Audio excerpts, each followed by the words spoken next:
Record. Okay, I'm recording now. Okay, so there's 2 attendees. Let's see. So if you just click on participants. I don't have host actually. Bruce, I don't have host. That says your host. Click on participants. There is no, that's what I'm saying. If I have host, I normally see the participants, but yeah, I'm not seeing it's them. probably not open. It's down here. Okay, that's... You've got it, hopefully. Okay. So who, oh, here we are. It's probably easiest if you aren't host, Kitty, because obviously you've got to manage the stream at the same time, and it can be a bit confusing when you've got not many windows. Yeah, for sure. Now, hey, the attendees have disappeared. Yeah, okay. Yeah, they've turned into panelists. Okay. Yeah, I think, Bruce, you need to take host back. No problem. You can make me host. Hey, Jose. Okay. Oh, yeah. Who's the prison? Yeah, you just hold that like that. Thank you. Oh, God. How do I make you host here? Hi, everybody. Click on participants. Click on Bruce and go right-click and go make host. Sure. Oh, it might be in the more menu. Yeah. Oh, there you go. Only one. You're host now, Bruce. All right, I'm going to jump out of TeamViewer, but keep an eye on OBS, Eddie, and it's about our time to go live. Okay, now if anything horrible happens. Yeah, I will be around, and I'll be at work, but it'll be loud, so I can't stream audio. Yeah. On Discord, or you'll be listening? I probably won't be listening, so yeah, try and ping me on Discord or something. Okay, so I'll just send you a message on Discord, a DM, and but yeah, okay, I think we'll be okay this time though. Yeah, I think it's good. And so Bruce, if you can keep an eye on participants. Yes. Yep. Cool. I assume that's Sierra. Hi, 3 Prism. You're from the embassy. Is it Wendy, Hi. maybe? Hi. Hi, can you hear me? Yes. We can hear you. Oh, There's hi, some I'm noise with in the Kieran. background. Excuse me. He's just in makeup. There's a party going on. We should probably start. Yeah. Joe, Where's the background? I don't noise think coming it's from? Maybe streaming. me. Joe, I don't think it's. Oh, yes, it is. Never mind. Sorry. Okay, I can pass you over to Kieran in a minute. Is that okay? Yeah, sure. We're not live yet. Are we live yet? No, we're not. We will be in a couple of minutes. Okay, no worries. So I'll be here standing by whenever you need us. Are you Wendy? No, I'm Joe. Joe. Yes. Hi, Joe. I'm also Joe. Hello there. Hiya. Are you? Is it Joe Morrison? That's right, Joe Morrison. That's me. Oh, hi, Joe. I'm famous. Say I'd like you to sing a song backwards and moped. Oh, Is it Kieran in the background? okay. Hi, Kieran. There's Kieran in the background. He wants me. He says hi, Kieran. Bruce says hi. Hey, Bruce. Hey, Bruce. He's almost sorted. And yeah, I think he wants We've me got to sing a song Bruce at some and point. Joe and Jose and Kitty here, so there's a few of us. Fantastic. Yeah, the party started. We're just waiting for the video to end, and as soon as it ends, we'll go live and I'll let you know. It's a pleasure to meet you, Joe. You do backup bass guitar. So Bruce, are you good to do the intro, or do you want me to? You can. All right, I will quickly join from my phone because the audio is probably not the best on this one. And this is in my earpiece now. Hang on. So, I want the earpiece in my ear. We're going live, folks. We're live now. We've now lost the earpiece and hearing Sherlock. Okay. We are live now, everybody. Okay, so I should say hi then. Hello, everybody. Hey, where am I? Welcome along to WikiBees number 20, people. Bruce, do you want to just a few of the background people? Welcome along to WikiBees 20. We're here live, joined from Ecuador, joined from London, joined from Canada and New Zealand. We're WikiBees, and welcome along to session 20. It's fantastic to see you all here. I'm going to leave you in the hands of Bruce and the team, but we have some really special guests this morning, and including live from the embassy, where it's dark, as you can see there, and fantastic to have everyone joining us here. So I'll hand you over to Bruce, and we'll get this thing started. Fantastic. Just let us know in chat if you notice any when video you got a scene, I'll give you the mic, okay? What's that? No, right. Bruce, just mute people if need be. And What's it's that one? fantastic. It's got a light on it. That's from Yeah, if you turn your screen brightness up, that's also a great way of lighting your face.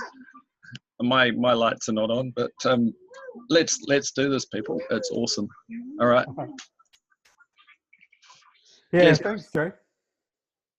Hi, everybody. Joe has to go. Joe's the tech guru, and Kitty's helping out.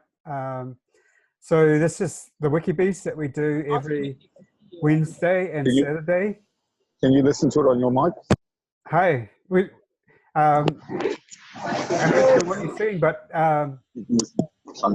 we're helping Julian Assange, obviously, who's stuck in the embassy in London, Ecuadorian embassy in London, under terrible conditions, and at risk of being extradited to the US, where there's no chance of a fair trial. And so the WikiBees is one of the things we do at Unity for Jay to try and help him. So this is our second show that's at a convenient time for Europe. It's 7 to 10 p.m. at London. And we're lucky enough to have vigilists from the embassy here with us to report from what's going on at the embassy. I don't know if you can see the same screen as me, but we have Joe Morrison and Kieran O'Reilly. And Sylvie from Hungary. Sylvie from Hungary. Hi, everybody. Hi, hello. Can you hear me? Yes. Kieran from Hi, Hungary. Kieran. Okay, we've also got Syl from Hungary with us, and Joe from Essex, and me from Australia originally. Yeah. Excellent. And can you see me? No. Can you see me? No, I can't see you. You can't see me. Can't see me. Yeah, turn your screen brightness up if it helps. Screen brightness up. They're saying turn the screen brightness up. Or it just get a bit of light on your face if you're using the front camera. I'll go directly outside the door where there's the street light. Oh, that too. Can you see stuff now? Can you see anything? I can see just a few lights in the background, and I can see the street lights every now and then. Okay. You might need to switch cameras if there's a front-facing or a rear-facing camera. Okay, I'll put an earpiece in the tech person's ear here, because I'm a technophobe. Okay. Oh yeah. Nice to meet you. Hey. Hi. If you can give Syl some direction now, so she's got the earpiece in now. Hi, Syl. Hi. So the problem, I don't think you can see us or nothing, right? It's just a blank screen, right? With an occasional light. Yeah, so I think... Now, if we face this way, if the light, is that making a difference? You probably need to go somewhere. Have we turned up screen brightness enough? I'll take the opportunity to introduce our other panelists as you do that. Yeah, they want to put this on now. So we're very lucky to have Jose Rivera, again, bravely reporting from Ecuador. Hi, Jose. Okay. Hello, how are you? Very good, thank you. How are you? Fine. Hello, all. Yes, yes, we can hear you. Okay, they've moved on to someone else now. It's not safe for Jose to show his face. And so that photo of a railroad track is from Jose. Jose tends to put Is up... it facing the right way? Yeah, that's all right. It tends to put up photographs that he's taken, which is also very interesting. But it's not safe to show his face because it's a terrible situation. You need to be alive when you're Should we go over the Harrods? A guest is Kitty Onda. I know it's bright. Where's it bright around here at Unity for J and Harrods? obviously a regular at the WikiBeast. You're pretty light. Joe Booth is here as well. He's a tech guru. He's got other things to take care of as well. So I'll just interrupt you briefly. We've just realised that we didn't have any sound going out to everyone. So my apologies for all you out there in internet land that have been watching us and not hearing us. It's probably for the best. But welcome along to WikiBeast number 20. We're doing it live. We're joined here from London, from Ecuador, from New Zealand, and a few other places and people. And I'll let Bruce do his intro again. We are now, in theory, have sound on our video. Fantastic. Joe, can I interrupt a second? Sure. We didn't have sound before, but I think we need to switch it. This was like this before. I don't know if you're. Yeah, we do now, so it's definitely going out. I just check on the YouTube. Oh, hold on. Did you click it again? How are we doing now? YouTube's also buffering. Yeah, I'll jump back off again. As long as it's not red, we're live. Cool. Thank you, guys. Okay. No, Sean, I can't see anything. You see anything? Yeah. You see something? Bruce, in your hosting panel, you can mute people if need be. So yeah, just understood. Yes. Yeah. Okay. I'm hearing. So do you have sound now? Can you hear us now? Are they talking to me? Yeah. Hi, What? hi, Karen. Show your face briefly. Yes. We had no sound for a while. I think we have sound. No, they're not getting sound. No, we're not having. We're still. Yeah, we can hear you. That's fine. We can hear you fine. We're just working on lighting. No, it's our Like the stream. Blair Witch Project. You can It's hear the me people clearly? on our live stream. Yeah, It's the people on our live stream. Can see you, Karen. You're right. It is like Blair Witch sort of. Yeah. And I don't want to hide my identity. Can you go? No. Oh, too late for that. I'm the decoy. Just explain it is dark, obviously. That's why I need to hold lights and stuff. You want me to start speaking at this point? Or No, we're trying to get sounds going. okay, you're still doing prep. You're still doing prep, yeah? Yeah, we're still should be really No close. problem. Hopefully we've got it. No, I'm not in a rush. I just didn't know whether to. How many more minutes? Oh, I don't know. There was no way. So we don't You're have good. sound quite yet. We're recording this. So I have to apologize, Kieran, because we have a new tech setup, and that's what's causing the delays these days. We're still trying to work out the bugs with it. I have So no very criticism sorry. of anyone who's technically able at all. Believe me, I'm in awe of anyone who can flat out do my fly up my jeans. So I'm with you. Thank So use you. another metaphor. Thank you for understanding. Okay. I'm running on nicotine and caffeine here. I'll try not to blow it in the face of my lighting assistants. Look at the light. What if we use stable input, Joe? So One of the first things I'm going to do is introduce a song by Joe. Cool. Yeah. It'll be like a variety show from London. That'll be fantastic. Bruce. Take this one. I'm going to hold that. Try to. Okay. I'll be a cameraman, and then you take that over. Maybe that's It's like being interrogated by the cops. You got this light right in my face, mate. Sorry if you want to be advised all over. Okay.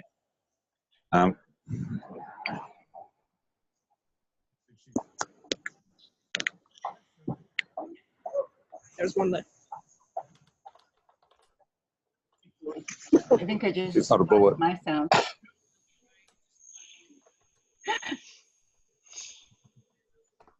Hey, so Kitty, can you hear the Zoom on your desktop? What? How long is this going to last? Do you want me to... This relationship? Probably not very long. I don't know. This community? Hey, audio's Just a back. little bit longer. So we're good. We've got audio. Well, we do have audio. Can I put this other one in my ear? But All right. YouTube is choppy. YouTube's Yeah, choppy. I'll jump back off. Thank you. Don't worry about the YouTube. It's And only then when you break a sing, second. I'll It will survive. put them in your ears. What? No, I just Can you put maybe me send in. people to the No. Periscope? Isn't Periscope? Yeah, there? that may work. Do you want me to hold? If I wasn't smoking, I could hold two candles. Maybe I can hold that candle.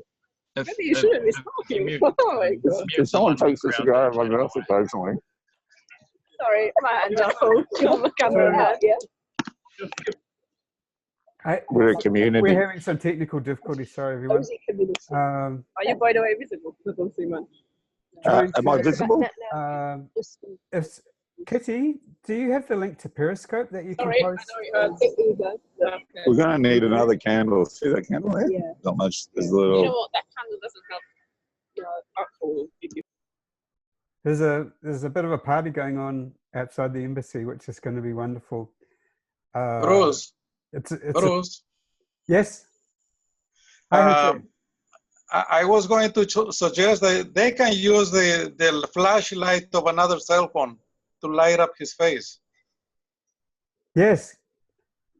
Can you hear me? We are using a cell phone. We're using two candles, and we're using a street lamp. But we've only got 6 hands, and 5 of them are occupied. One person is actually putting my cigar in my mouth to keep me It's awake. fantastic. You're shedding a lot of light on the scene anyway, regardless of whether or not we can see you. No, the ambience looks great there, Kieran. The ambience looks great. Yeah. Calling this in. Great. Hopefully the cops will turn up with their siren lights, and all will be good in the hood. And this is one of the wealthiest hoods I've ever been in. And some people think someone called me an eyesore the other day. First time in my life. People aren't so eloquent in Australia. I think we don't want to too and I think we're going to need a backup candle. There's hardly any wax in that thing. So how's everything going? No, There's a horrible echo. Audio's back, and there's just a buffering problem. So I don't think I can post the link personally to Periscope, but I would suggest that people go to Periscope rather than YouTube. I've heard that the latest Periscope. That bowl went out. So Kitty, do you have the ability to post a link in YouTube chat? Yeah, we do that on the way out. Kitty? Where should I hold it? Is that better? Oh, Kitty's not. Kitty? Want me to do that? Luckily, we're in a mortification. Now, if you're a Roman Catholic, not just an Anglican, that'd count. You get people that are that way. Don't drop it, just slide it. Yeah, like that. You really need to get the old one out for the candle. So the audio is okay. Very good. Thank you. Let's see. I'll try and get I'll you take the the cigar, mate. Periscope link. So give me a drag. Periscope.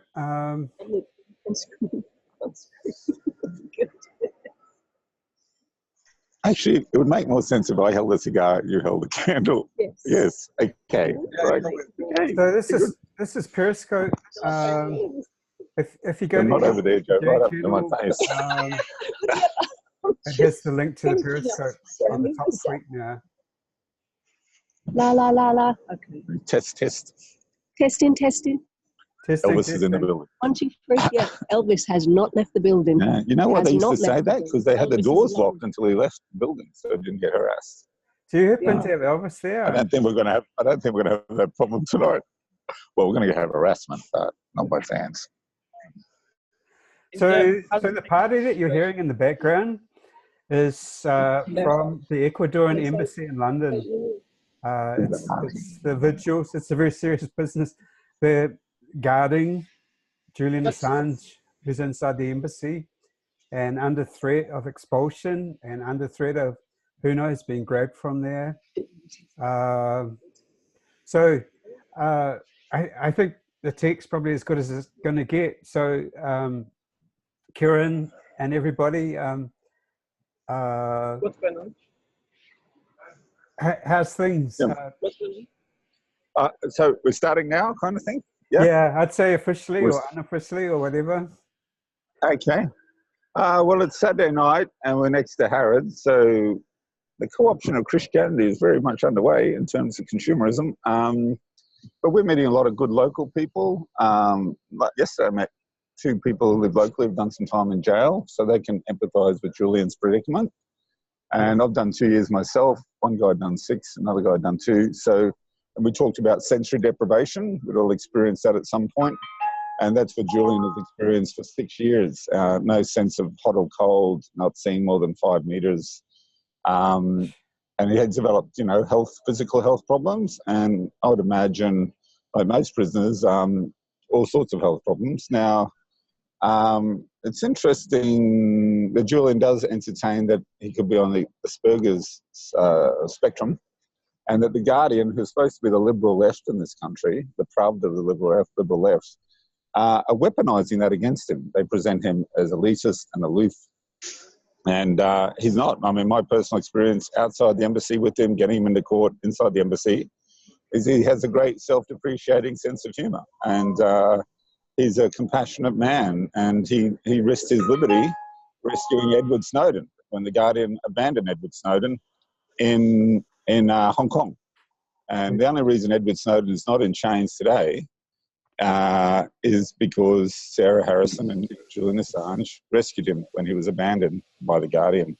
So it's been a particularly cowardly attack for the last 7 months, because the person they're attacking is incommunicado, has no right of reply. So it's kind of interesting that it begins with Chelsea Manning being held incommunicado and kind of ends in a certain phase with Julian incommunicado. Our biggest fear, especially as an Irish Catholic, is that they may kill him when they enter the embassy. The last time the British SAS, we had a long history of killing unarmed Catholics in the north of Ireland in the 70s and 80s and 90s. Last time they entered an embassy in London was 1979. It was the Iranian embassy. And 2 of the men had put their weapons down and had their hands on their head, and the SAS executed them. And they also executed Mairead Farrell and Sean Savage in Gibraltar, who were unarmed, never had any weapons on them that day. And they chased Danny, I think it was Danny McCann, who was trailing them 100 metres behind. They chased him down. They could have handcuffed those 3, but they put bullets in their head. Now, we speculate, a lot of this is speculation, and it's stressful to speculate, that because the London Met screwed up and lost Julian Assange when he went into the embassy 6 years ago, that this will probably be a military operation. And I've been questioned continually by armed members of the Met, and it's rare to have British bobbies armed. And they were quite ignorant. And I also suspect that 14 Company are located across the street here. Now, 14 Company, they targeted for the SAS in the north of Ireland, and they targeted people who are unarmed to be killed by them. But they also targeted They're a part of the British military that is intelligence gathering. And when I was living with East Timorese in Liverpool in 96 to 99, also men who'd occupied embassies. Well, Julian's occupying as Ecuadorian citizen, but these young men had occupied Australian, Japanese embassies in Jakarta. And the Indonesian government came to the conclusion that they should give them safe passage to Portugal. So the predicament that Julian is in is not unique. Internment without charge has a long history in the UK, most recently in the north of Ireland, but also during World War II, they locked up every Italian and German, just as they did in Australia. They locked up Japanese in the States. You know, this is internment. So he's also, to give him safe passage wouldn't be unique either. I live with Timorese guys who'd occupied embassies. I think one's in Parliament in East Timor now, actually. In that fear, and we put up the names. We have a shrine here. I was an altar boy for 8 years. I do shrines. And we have names of all sorts of people who've been murdered by the London Met unarmed. One was Harry Stanley, who lives near, was killed near Joe's place, I'd say 200 metres away, and they thought he was Irish. He was actually Scottish. He was unarmed, not politically involved, and the pub landlord rang the police. They came and shot him in the back when he was about 200 metres from his house. There's also Ian Tomlinson. I was at the demonstration where he was killed. Now, Ian Tomlinson wasn't at that demonstration. He was homeless. He was handing out the Evening Standard. It's a gig economy. And he was on his way back to his shelter when they killed him.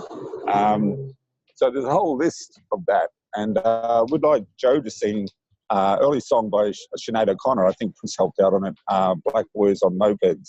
And Joe will sing now.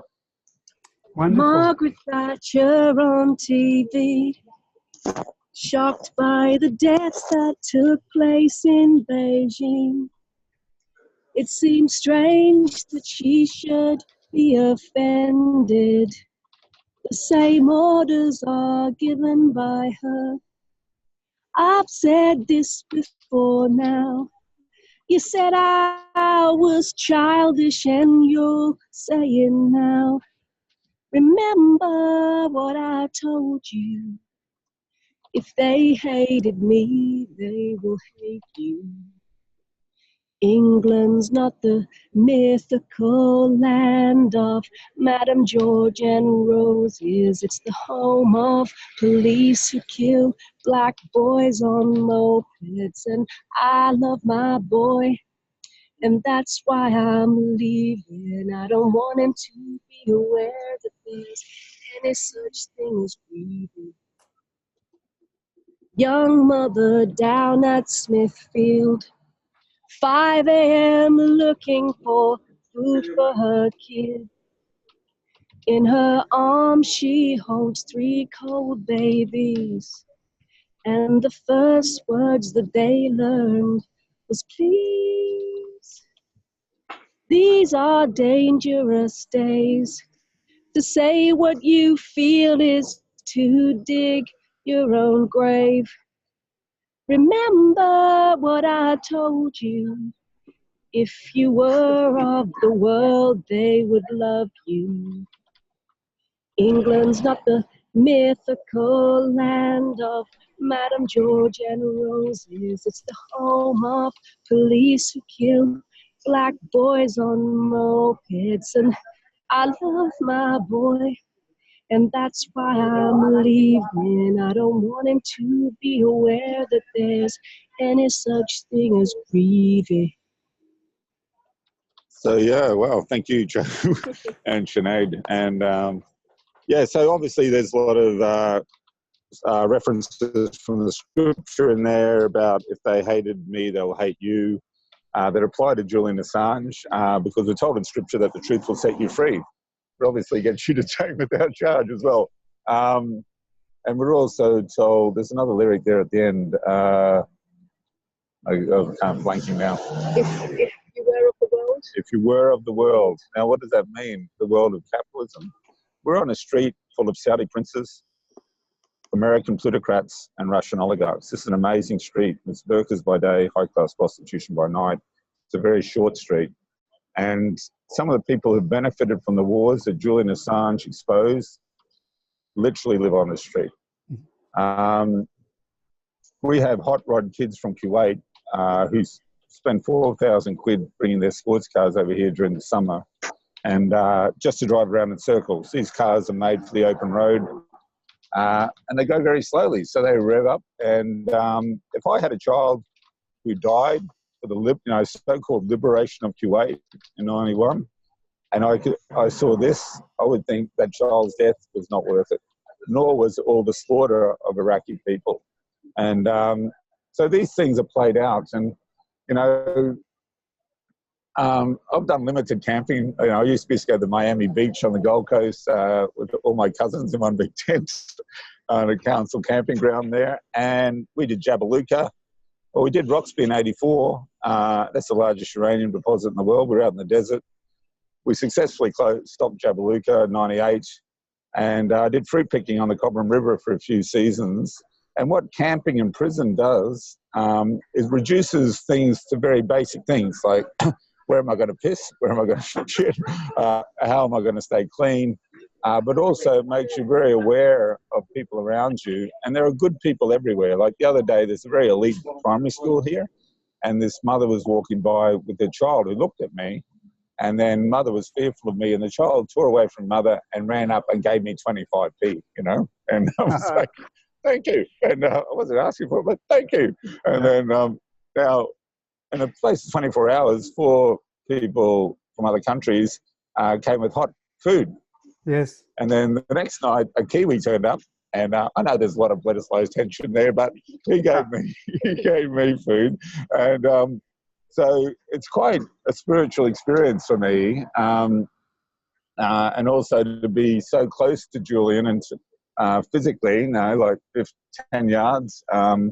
And sometimes it hits you. It's overwhelming what he's going through, as well as not to mention all the children have been slaughtered in Iraq and Afghanistan and Timor, and to know that people on the street have profited. When you realise that the Prime Minister of this country's husband is the largest shareholder in British Aerospace, that is literally making a killing in Yemen today. Now, I was only in this country for 7 weeks when I arrived in '96 to organise around a trial of 4 women who disabled a Hawk fighter that was being sold to Indonesia to use to slaughter East Timorese. And British Aerospace dragged me to the High Court and put a lifetime injunction on me. And they said if I agreed to it being lifelong, they wouldn't charge me court costs. And they did this to 13 people, and 4 of us said we're not going to sign on. We had 2 hours defending ourselves in judges' chambers against, it's the firm that represents Rolls-Royce. And we were left with a £100,000 legal bill. And 2 of us went out and broke that injunction. So that ties into Advent, because the Magi, they were injuncted to come back to King Herod and give them the location of the Christ child. And they broke that injunction, and Herod launched a search and destroy mission. Now that goes on today, in Yemen, in Syria, and the list is endless. And all we have to do as first world people is to avert our gaze. I grew up during the Vietnam War. They wanted conscription. Julian Assange is born in Queensland in 1971 when they declared a state of emergency so a racially selected rugby team from South Africa could play a few games. His background, you've got to understand. Now, this city is populated by zombies. Now, what is a zombie? A zombie is someone who can't empathise with the other, whether it's a child in Yemen being killed, whether it's Julian Assange being slowly, it's a slow motion crucifixion, and it's mental. The cops come here one night when the Ecuador president was here, and we thought he was going to get lifted in the summer. They drove up at speed, they pulled to a halt, and 3 of them jumped out with automatic weapons. And I picked up my. I don't want this to be misinterpreted, my stool, meaning a seating thing, a device to sit on, and I walked with my arms outstretched and sat in front of the steps here. Now, they did that to psych Julian out, now when the Americans said, with their nuclear weapons, they wouldn't confirm or deny the presence of nuclear weapons on their ships and planes. Now, that's what they did saying with the indictment. And they asked them, why won't you confirm or deny that Julian Assange has an indictment? They said, literally, we don't want him sleeping at night. So this is a continual attack on his physical body, the lack of sunlight, but also an attack on his mental health, And it's outrageous that people who are like him, like Australians and Queenslanders and people from Townsville, aren't prioritising this. people who are geeks, which I'm not, or, you know, into tech and all that, or people who are on the spectrum, or people who have children, or people who have parents, aren't empathizing.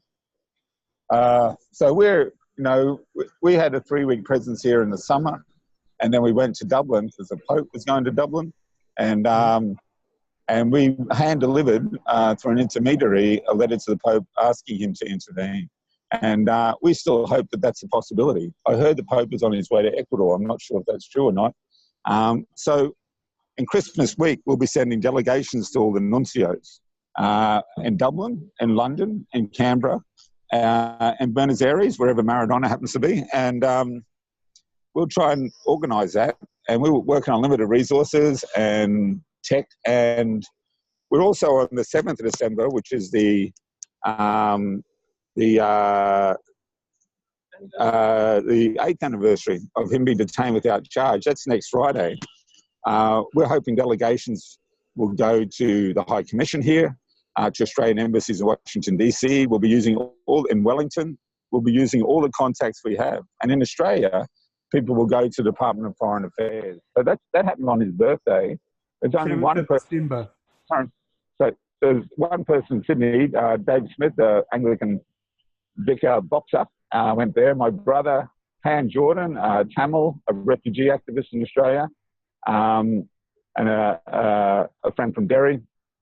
But we hope to get people to go to Australian and British embassies next Friday to bring Julian's plight to light, because he's become, like Manning was, you know, increasingly invisible. And, you know, people like Chelsea Manning need to lift their game, you know, and people like Edward Snowden need to lift their game, because Julian Assange did a lot for them in terms of solidarity. Now, I'm in a position to say that because I'm a former prisoner of the United States. And I can tell you the jail they put me in, I had 23 men in my cage for 9 months in a room with 140 men. I was going to work white boy in that jail, and I was assaulted and spat at for the first month until the solidarity came in, and in terms of people writing me letters, and it made me more secure. Now, Chelsea's now a celebrity, and she needs to decide who she's working for, you know, and she needs to leave the United States if she doesn't want to be dragged in front of a grand jury, given immunity, and her silence to be taken away. Because at that point, she'll have to decide whether to go back to jail, or a real jail, not a military jail where you get your own cell, where you're in the same subculture, but a real jail where they can have you raped and killed, where Julian Assange will end up. You know? So, you know, Chelsea, Edward, if you're listening, you should be thinking and reflecting on what Julian has done for you, you know? And if Chelsea hadn't joined the military, that she knew tortured people when she joined it, you know, and Edward Snowden hadn't joined the NSA, and Chelsea didn't screw up with Lamo, and Snowden went to a better place in Hong Kong, would Julian Assange be in this position he is in today? You know, that's not a rhetorical question. There goes the real party. I don't know, you know, I don't know. If Chelsea hadn't screwed up and got into a chat room with an FBI informant, would Julian Assange be in this position today, you know? Sorry, Kieran, Julian your Assange, sound is cutting out a little bit. now. Sorry, what's happening? Your sound isn't very good, Kieran. My sound isn't very good. Now it is. Yeah, yeah. But it should be up. Is that better? Yeah, it is better. Thank you. Yeah. I've been holding that up. Okay, we'll sit down now. We're going to move back to where we were before. And, okay, sorry for that rant, but okay, here we go.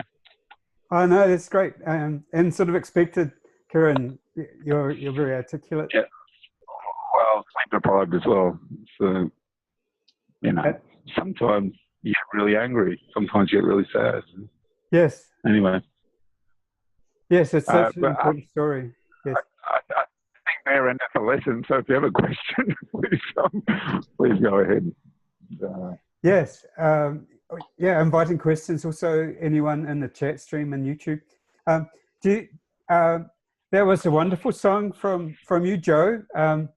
So I'm in awe of anyone who can sing a cappella, you know, with no instruments accompanying, and that was wonderfully done. And that was Black Boys on Mopeds by Sinead O'Connor, I think, wasn't it? That's correct, yeah. Yeah, wonderful. Do you want, and so there are three of you there, right? There's you, Kieran, and Joe, and Sil from Hungary, right? Yeah, we're the Camden Catholic worker, and you don't have to be Catholic, you don't have to be a worker. And Yeah.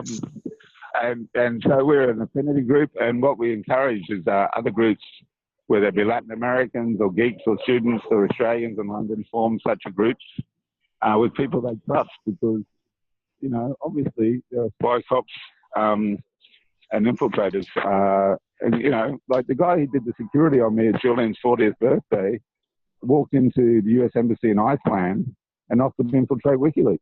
So wherever, you shouldn't be naive, you know. So you need to work with small groups you trust and then relate laterally on the basis of non-violence to other groups you trust. And that's how we've been able to sustain this presence. Yes. Yep. I just type, just asking for any questions on YouTube. So Kieran, I've been following you. I've been following your tweets, and it sounds like you've been very successful in getting a 24/7 presence around the embassy from the Catholic workers.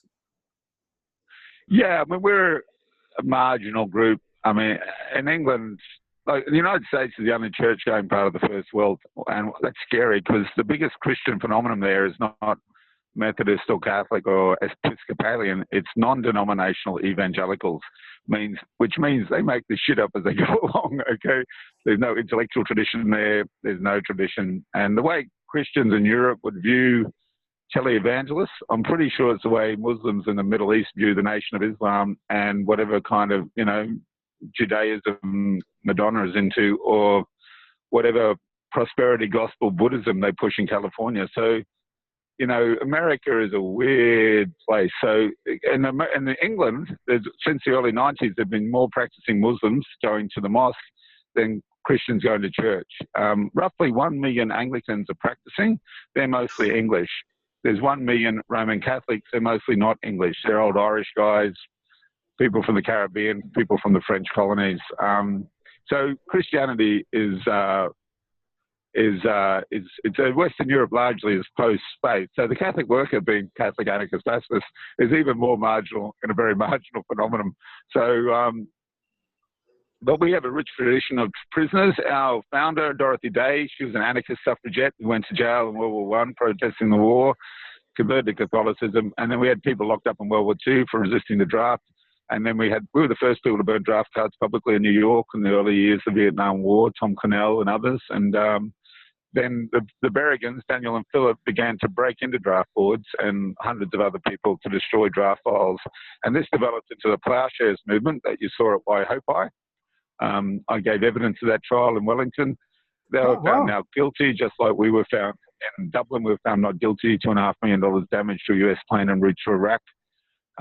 There's WikiLeaks cables relevant to the US Embassy's hysterical response to that acquittal, unanimous acquittal. But, you know, so some of the hammers, one hammer I've still got was used 5 times. Moana Cole, a barrister now, who went to jail with us in the ANZUS ploughshares. We disabled a B-52 bomber in 91. Yeah. She's works with Maori Legal Aid in Christchurch, I think. So, yeah, that was... So that ploughshares tradition, the Catholic worker, the radical parts of the Catholic worker have dovetailed for the last 40 years. Now, we have 7 people in jail, 2 in jail, 5 electronically tagged at the moment, because on the anniversary of Martin Luther King's assassination, they went into Kings Bay, Georgia, nuclear Trident submarine base, and began to disable the Trident submarine. And one of those is Liz McAllister. She's 78 years old of age. She's the widow of Phil Berrigan. Now, Dan and Phil Berrigan were on the front page of Time magazine, just like Julian Assange. And then Nixon and Hoover had a meeting about how to destroy them, just like they had meetings about how to destroy Julian Assange. and they were effectively marginalised from being central to a 50 million constituency of Catholics in the 1960s, now 70 million, to being quite marginal figures. Democracy Now! Does a whole hour program on Dan, who died at 96 a couple of years ago. I think Amy Goodman was actually in the room when Philip Berrigan died. Wow. So what's happened to Julian has happened before. The more unique you make Julian or Jesus or anyone like that, the less relevant they are. You know, so you got to say, who is he? Now, the best thing I've seen is the film Underground, an Australian movie made by the same people who did Balibo, and that should be handed out like Hare Krishna Restovich from Humble Beginnings. This man has a sense of humour. This man has been at it all his adult life as a non-violent anti-war activist, you know. And anyone who calls themselves anti-war still in New Zealand or Australia and is not active around Julian Assange has a lot of explaining to do. They really do, you know. And some people get paid for being anti-war activists. And the people in this city, you know, whether it's Amnesty International, Stop the War Coalition, who haven't come down to this embassy and stood in vigil or demonstrate in whatever way they'd like, you know, really, it's very hard to take them seriously, because when the left collapsed in the early 90s, that space was colonised by NGOs.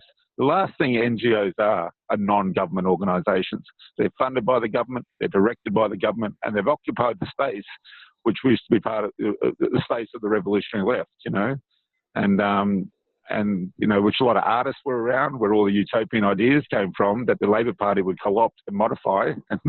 So that's why the Labor Party looks so much like the Liberal Party in Australia now, because you've lost that constituency, and that space has been occupied by people who are paid to manage dissent. Aboriginal people who manage Aborigines. Amnesty will manage the whole prison. Now, the Amnesty International was initiated by the former chief intelligence officer of the IRA, you know. He was anti-imperialist. Amnesty International folded with the first Gulf War when they supported the lies about Iraqi soldiers throwing newborn babies out of cribs, you know. And they really soft pedal on the United States, as do the Irish Green Party about Shannon Airport.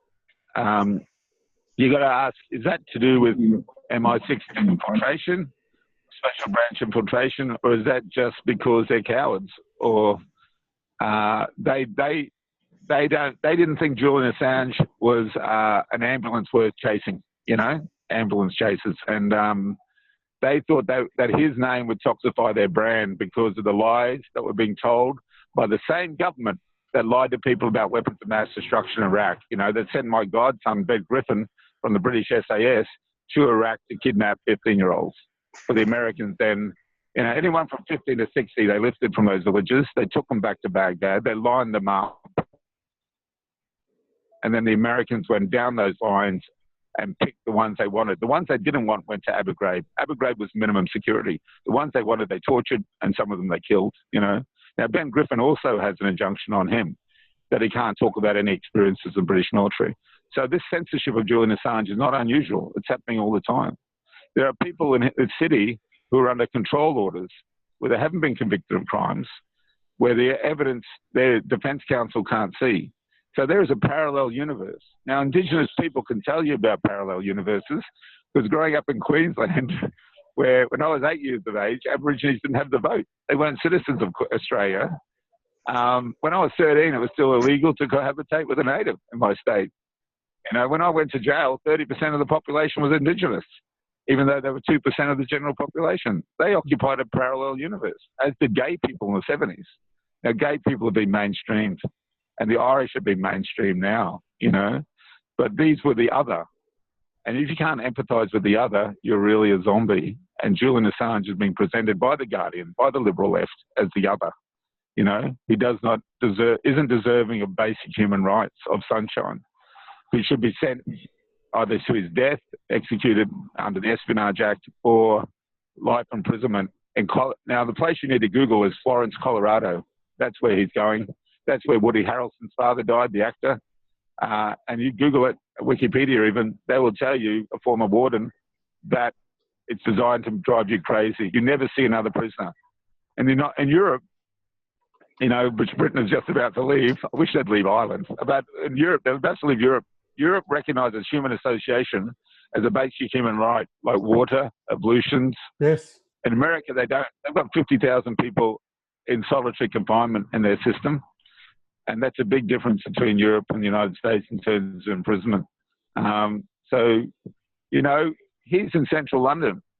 Knightsbridge Tube is 200 metres from here. When he's in Florence, Colorado, he's got to be a long way from general population. It's an easy time to come and support him. You know, before they Shanghai him to Durham, when he goes to jail, when they drag him out of this building, they will not be putting him in a London prison. You know, they didn't put, I was arrested near the Canadian border. They had me in Pecos, Texas. You know, they flew me to El Paso and they put me in a really small town because they didn't want, they had 200 political prisoners then and they kept moving them around and kept them geographically isolated. That's what they'll do to Julian here in England. And then they'll send him to this, he needs to fight, he needs to stay in this embassy as long as he can. He needs to then fight extradition and he needs to fight his trial in the United States, you know. And he's not going to be, he needs to be saved by the revival of an anti-war movement, yes. You know, and that knows something about solidarity. Because when you march and you protest, like 1.5 million people did, you incite people like me to go to Shannon Airport to disable a US warplane and risk 10 years in jail. You incite Chelsea Manning to whistleblow. You incite Julian Assange to publish. Now, if you incite anyone, you're then obligated, no, this sounds too Catholic guilty trippy, but you're obligated to follow them through the courts and follow them through the prison time. Otherwise, you're just setting them up to be smashed, you know. And Julian, the more solidarity, the easier it is for a resistor to maintain the resistance.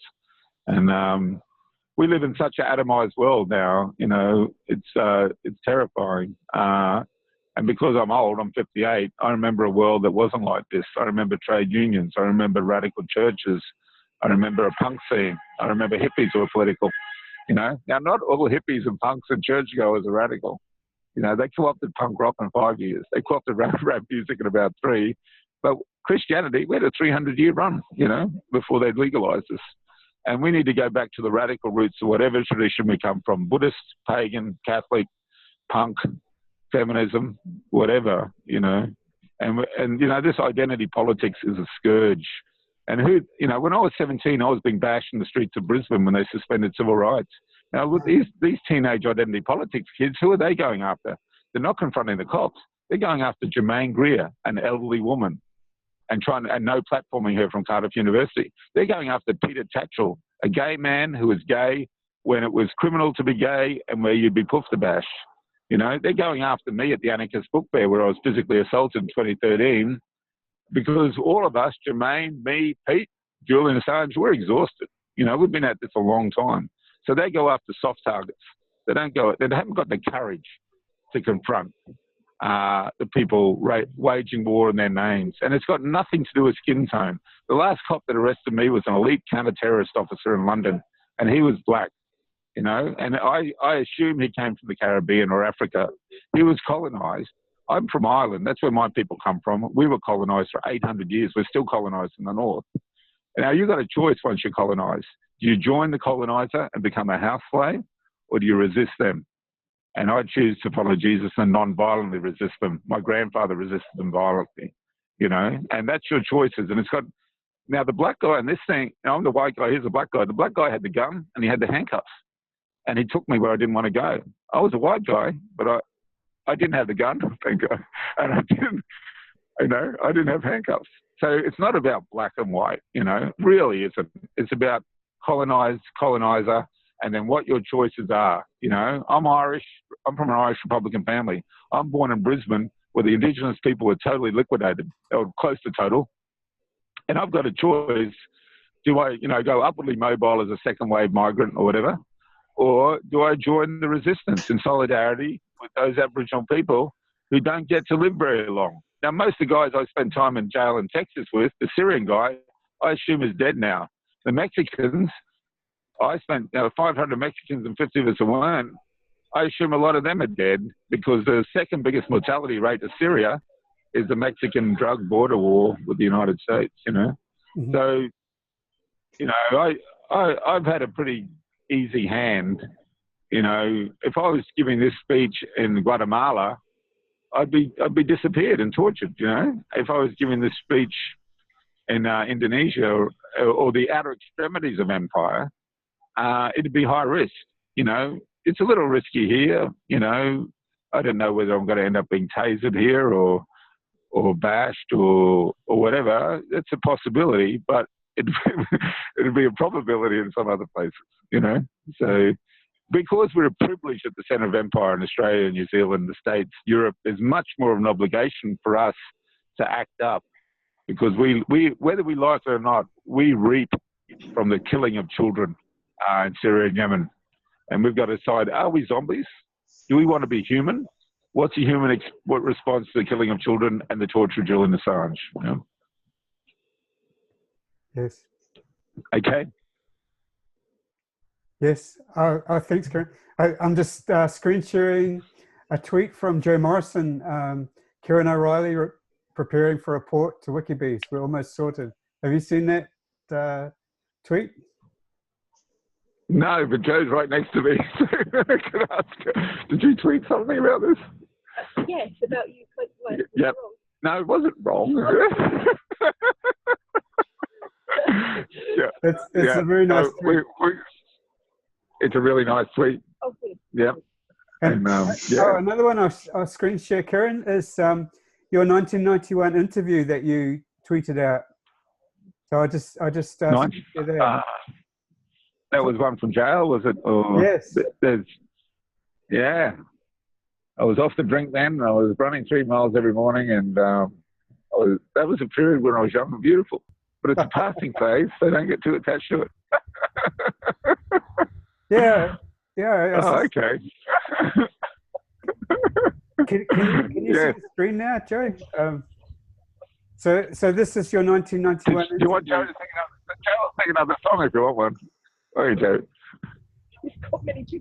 You do Tracy Chapman. That's more upbeat. Talking about a revolution. Or so this is a wonderful interview because it goes into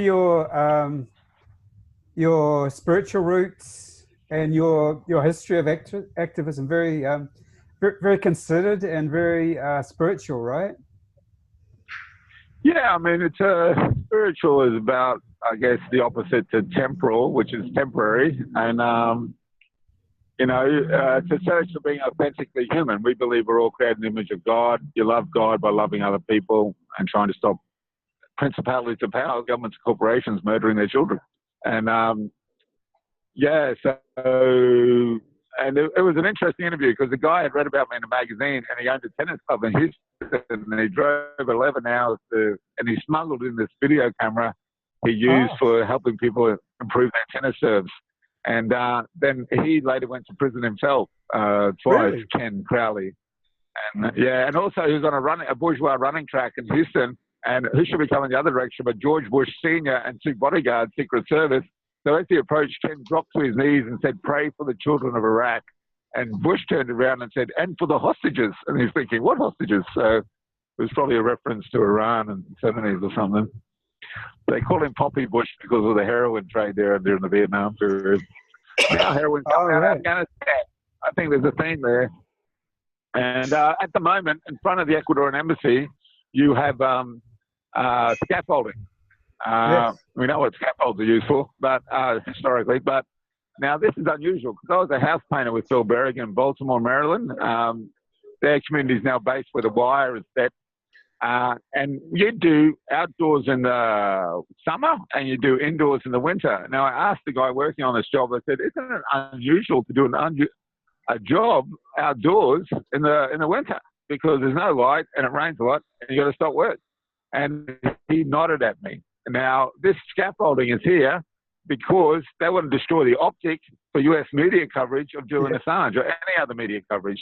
Because when the Americans cross to London, they want to see Mary Poppins. They want to see things they're familiar with. So they've destroyed the optic. Now, I thought back, because I spent 6 weeks outside the Indonesian embassy in the lead up to the East Timor ballot in 99. And guess what they had around that embassy? They had scaffolding. So this is all to counter any media coverage of Julian's flight. And, you know, these people are smart. Like the peace movement, they learn from their mistakes, they refine their techniques. And where you had the Stop the War Coalition, they kept people marching up and down empty streets here when they could have gone to Northwood headquarters on the tube. Rob Green, he lives in Christchurch now, he was in the Northwood headquarters when they waged war on the Malvinas, the Falkland Islands.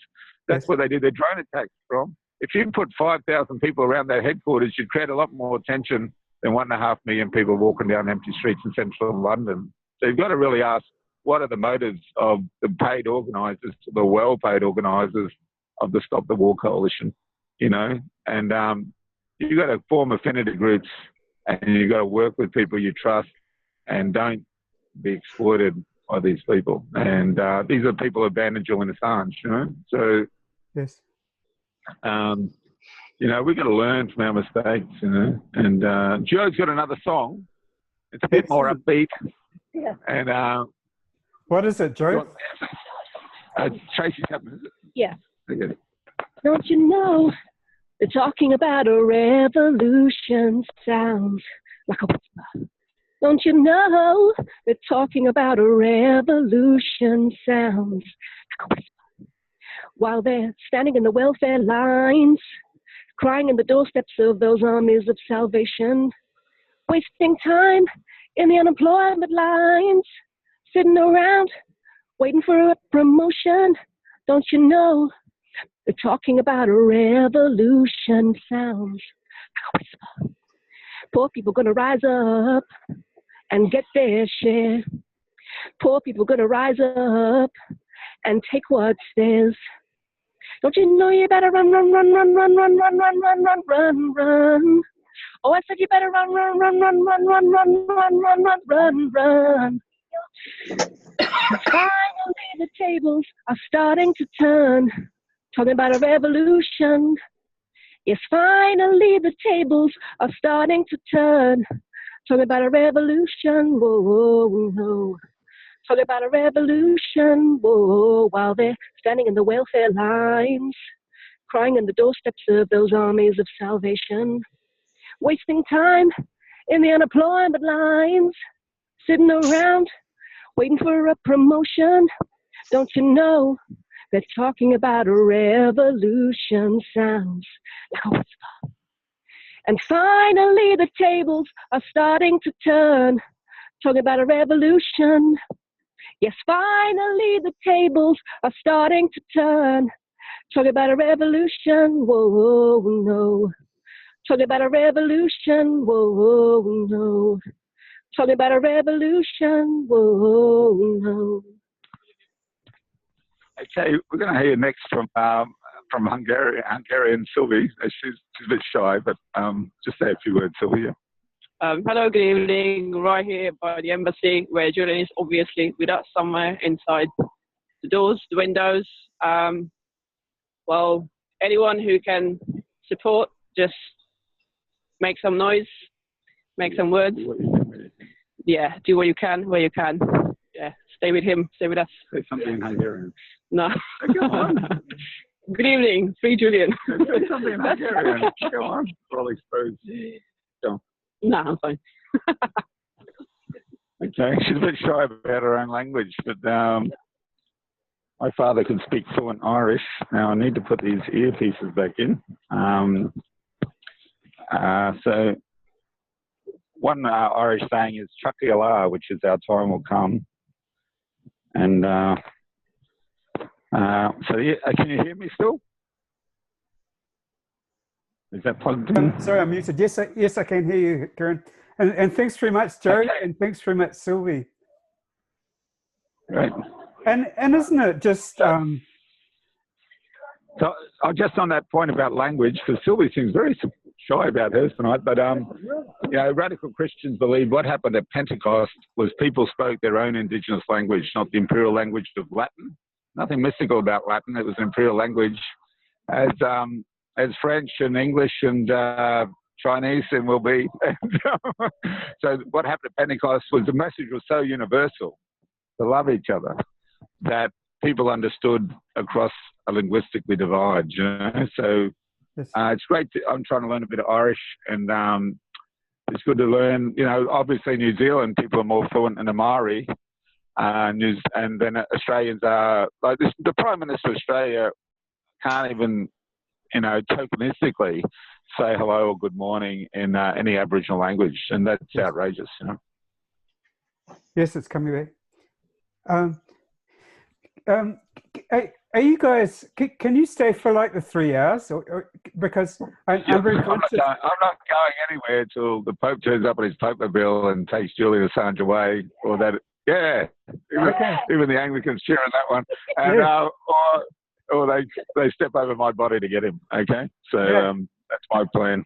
I'm just loving hearing from the embassy, and isn't it just so important that anyone can make a difference by turning up at the embassy? If you're in London, that's such a good way of helping Julian, isn't it? Yeah, there's a couple of groups who are here. Like, we're a kind of a closed group in the sense lots of people drop in and we chat, but I've had so much history of infiltration. In Brisbane, we used to have our anarchist meetings with Dan Van Blarkham, who was a special branch asset at his printing press for about 5 years. And then in Liverpool, we were infiltrated by a former member of 14 Company, went under the name Alan Fossey. He was working for a private intelligence company that was being paid for by British Aerospace. And then also at the London Catholic worker, we were infiltrated. And who else? A friend, Carmela, sadly committed suicide. She was an Australian Federal Police officer, infiltrated Nanda Marga in the 80s, and then joined them. Was actually, and then later sadly killed herself.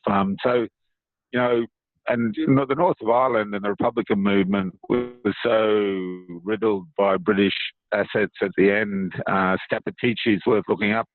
That we are cautious. So we have 10 people in our affinity group. It's called the Camden Catholic Worker, but as I said, we don't all live in Camden. We're not all Catholics. We're not all workers. Just to say, 3% left on phone. Okay, there's only 3%. There should be another battery backup here. That the Saudi girl, the woman, okay. Come from. We were colonised for 800 years. We're still colonised from the north. Now, you've got a choice once you colonise. You join the coloniser and become a house slave. Yeah, this was okay. That's it. That's mainly what I was worried about, that you would lose battery. So we've got a backup battery, but we haven't got a torch. We're desperately looking for it, and if we drop off, we'll come back on. Yeah. Yeah, I'll take the opportunity to talk to Jose from Ecuador, and then hopefully come back to you. So thanks very much. No worries. I'll have a look for it. Okay, yeah, great. Yes.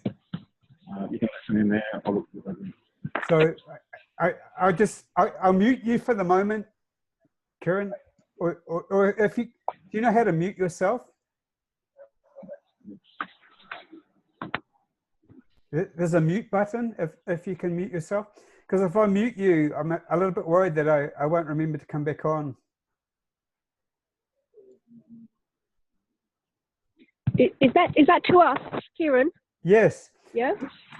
So you want to mute? Can you see a mute button? No, it just says recording at the top. Let me press something at the bottom there. See bottom left-hand corner.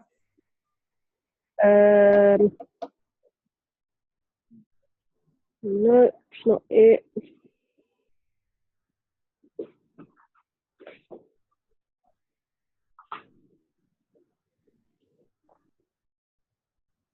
Well, you got it. Thanks.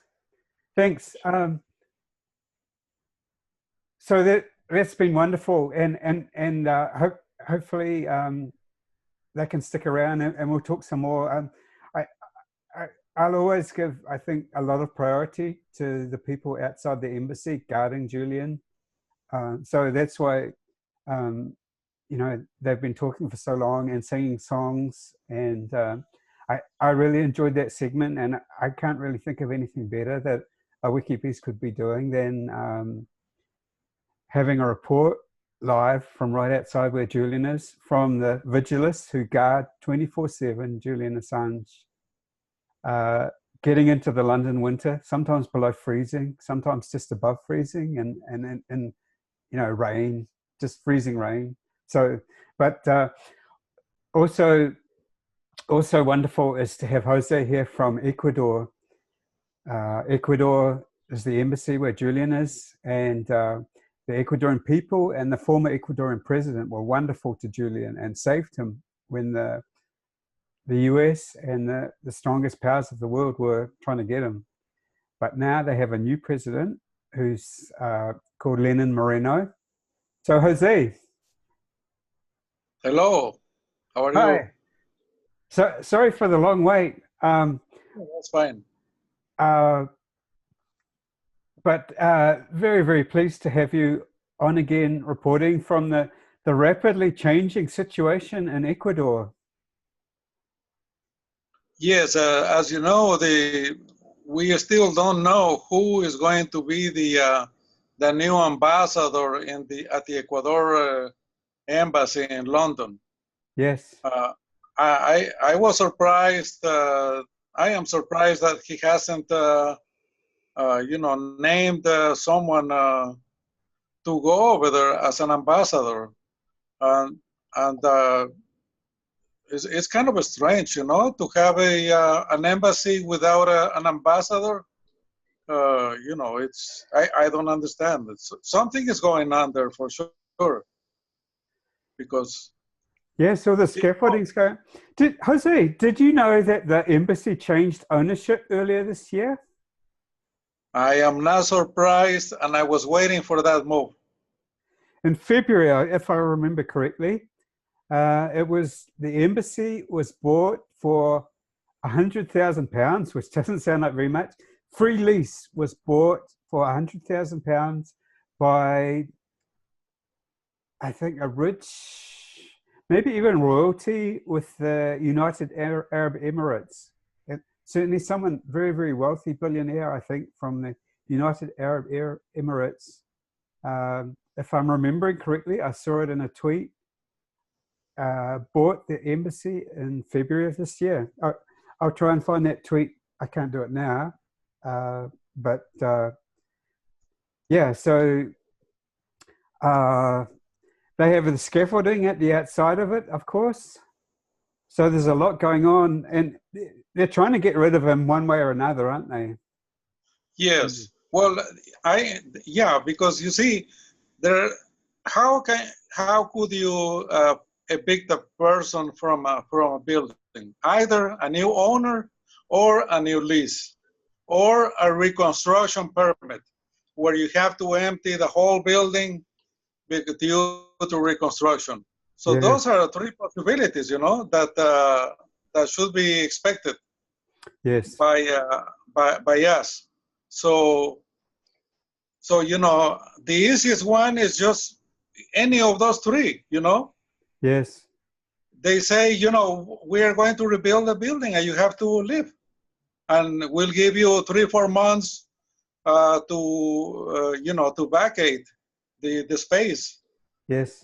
And so I don't know what we would do in a situation like that, where he would have to leave the embassy. Yes. That's when I saw the scaffolds, that's what I thought first, maybe a reconstruction permit or something like that. Yes. So that's why I had asked someone in London to go to the building department in London and find out the permit, what kind of building permit they have for putting those scaffolds there, because they do need a building permit for that in the city of London.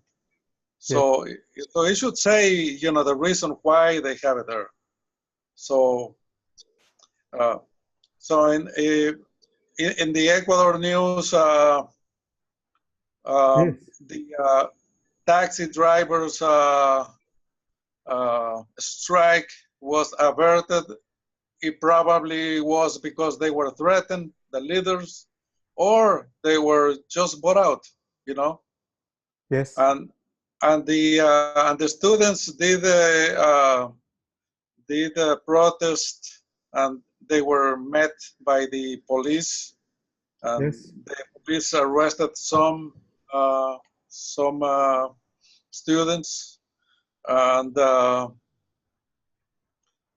we are waiting for, I think,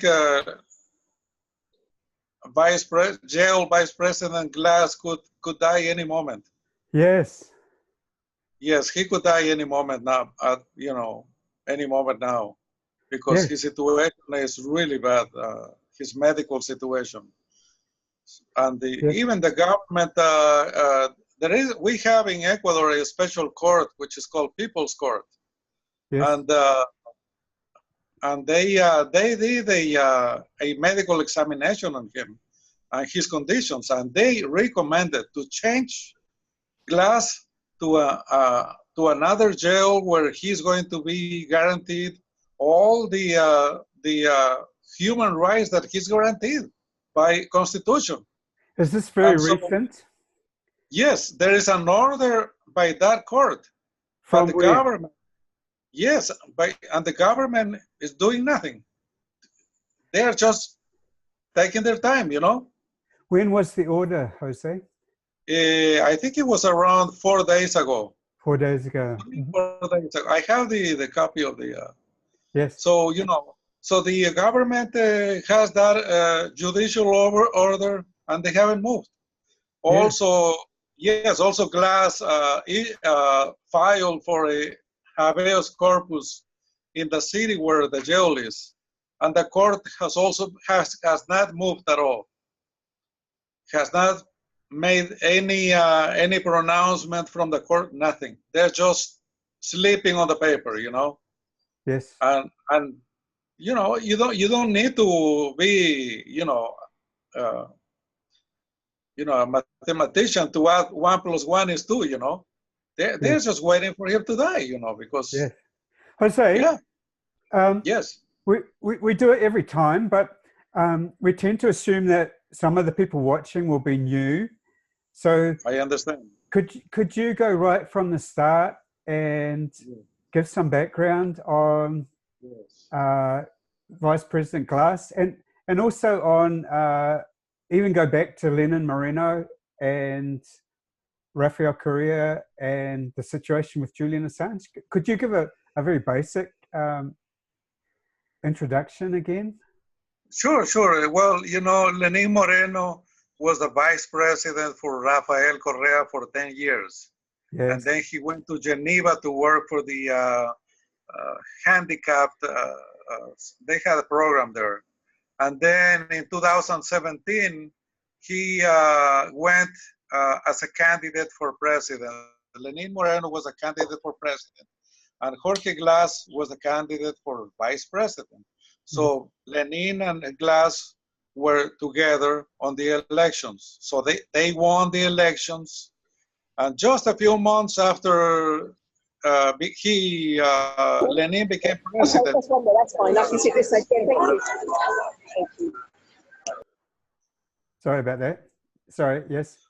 So as soon as Lenin became president, just a few months later, he sent to jail Glass. And because Glass... he went to jail in Quito, to a jail in Quito that was close to his family and his lawyers.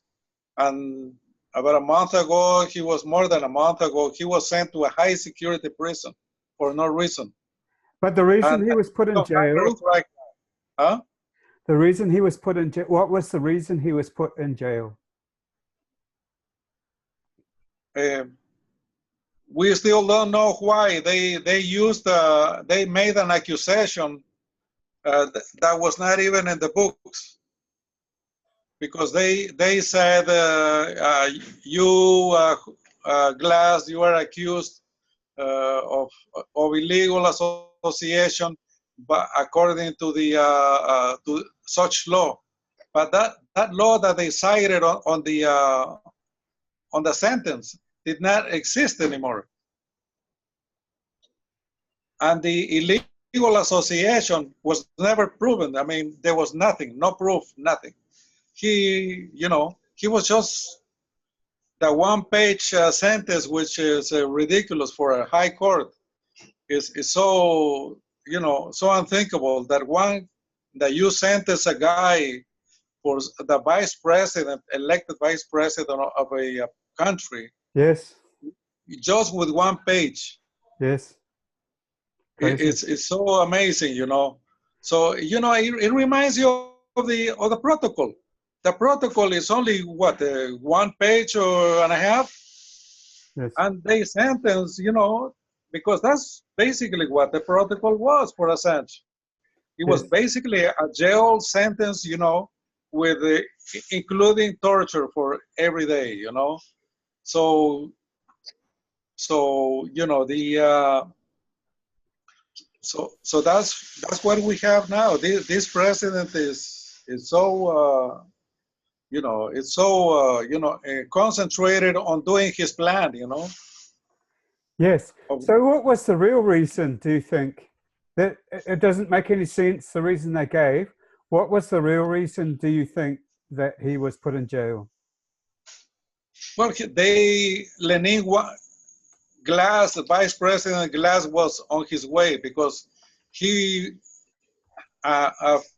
just a month after they started the presidential office, Glass sent a letter to Vice President, you know, complaining why he was doing all these changes. Yes. That were never talked about on the campaign or between them. Glass sent a letter to, when he was vice president, he sent a letter to Lenin complaining, hey, what's happening? What are you doing? Was it a public letter? Why are you doing all this, you know, taking the, you know, the country to the right? And so that's after that, Lenin Moreno sent the vice president to jail. So now, you know, now he has a beautiful family. He's an electronic engineer, and you know, he's responsible for the modernization of Ecuador, you know, and hydroelectric power, wasn't it? Right. Yes. So now, you know, so Glass was sentenced in around November. Yes. And during the soccer final of Ecuador, when everybody was yes, when everybody was you know, distracted with the game. Yes. So you know, Lenin, so that's these sorts of things, you know. Yes, and as I understand it, Jose, he was in a local prison, and then Moreno moved him to a prison, a worse prison, in the south of Ecuador. Is that true? Yes. And at Yes, that south stage, of Quito. South of Quito, yes. Yes. And at that stage, or around that stage, just after he started doing a hunger strike. Yes, yes, he did. Yeah, you know, for example, the jail where the cell where Glass is close to a trash dump of the prison, so the smell there is terrible. You know, all these things, and for example, the report that the People's Court issued a few days ago, it says very clearly that there is a few contagious diseases at the prison. Wow. So you know, and he has an immune deficiency in his body. Oh. So he is there. So you know, I'm pretty sure they sent him to jail, you know, to die there. Kill him. Yes. Oh yeah, oh yeah. And he's on a hunger strike, so he's going to be much weaker, and he's close to death. What I'm going to do, Jose, is I'm going to screen share your Twitter account, because it's a wonderful account that I recommend. I recommend people follow. So this is your account, Jose. Yes. I'm not sure if you're watching it. It's SIGUEM and then Ecuador at the end.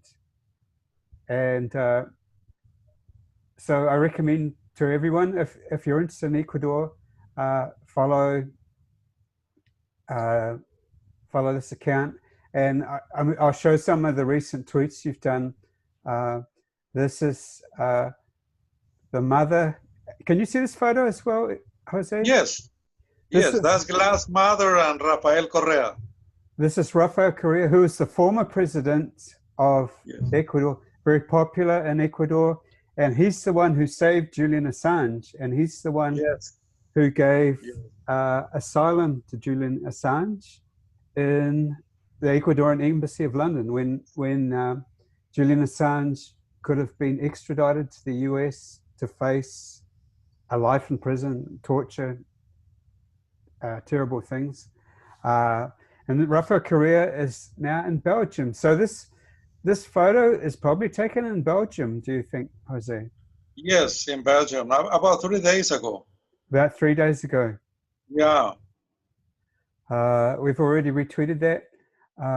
So this is another one on Vice President Glass. Yes. This is from 29th, so again 3 days ago, I think. The Ecuador Defense Court issued a medical report. Oh yes, so that's what. Yes, it was 3 days. Yeah,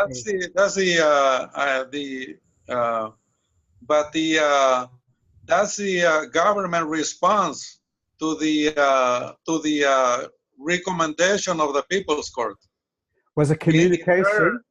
Yes, the government is saying there. Well, okay, we are ordering Glass to be taken to the hospital, but he will remain in the same jail. You see. So the catch there is that they want to keep him in this high security jail, where he's going to die either by a contagious disease or, you know, being killed by one of those criminals that are jailed there. But his hunger strike, he must be very close to death. You've reported previously that he was having heart issues. Yes, he has irregular heartbeats. He cannot stand anymore. He cannot stand up anymore. Wow. And, you know, these hunger strikes, when, you know, he's going to have some damage in one of the organs for sure, you know. Yes, if he lives. Yes. Yeah, because you cannot, you know, do a hunger strike for so many days and come out without any, you know, organ damage. Yes. Because organs damage because, you know, the lack of, you know, of nutrients. Yes, and also dehydration, because you said that he wasn't even accepting water. Yes. So they must be injecting brine solution into his veins or something, because he would be dead by now, I would say, because he's been. That report that he was not taking water, that's what, a week and a half old or something like that? How long? Yes, yeah. Well, you know, Bobby Sands, I think Bobby Sands lasted like 30 or so days on hunger strike. That's right. Famous Irish Catholic prisoner. Right. I think there were two more Irish guys who, I think one of them lasted for 41 days. Yes. On a hunger strike. Yes. So, you know, remember that Bobby Sands, he died from a heart attack. So, you know, so Glass is already having problems with his heart. So probably he will have a heart attack, you know. Yes. Your organs keep on shutting down. So this is probably what, day 42, is it? Or something like that? Which day 42 of the 42, yes. So again, I remember. I share your YouTube streaming. So this is a hugely dramatic situation that the Vice President of Ecuador is in prison on a hunger strike and very close to death. This is from 18 hours ago. You posted that 41 days without. That was yesterday. On hunger strike, yes. So today's today 42. This is a photo of him, right? Glass. Yeah. Day 42. That's for day 42. Yeah, and can you see, it's a very nice photo of him smiling and hugging someone. Yes, when he used to go out, you know, in the country. It's so sad. And it's not widely known in Ecuador that this is going on. Isn't that what you No. see? Yes. The newspapers and the TV, nothing. They're not showing anything about Glass at all. It's as if he didn't exist. Yes. And the same with Assange. You know, here in Ecuador, no mention whatsoever of Julian Assange's condition at the embassy. Yes. Nothing. You know, as if, you know, they are blockade. They are doing a media blockade to, you know, Glass and Assange. Yes. So you've talked on previous WikiBees about how terrible the media is in Ecuador. Oh yes, yes. Well, you know, also remember the campaign, the media campaign they did to create a law to have in Ecuador everybody be able to wear a gun. Well, the Yes. media campaign didn't work for them because we pushed them back as hard as they did and harder. So now I just read on the papers that they are making commissions, you know. So the media gives them all this cover, you know, the safety commissions and things like that. They haven't given up yet on the guns. So these safety commissions.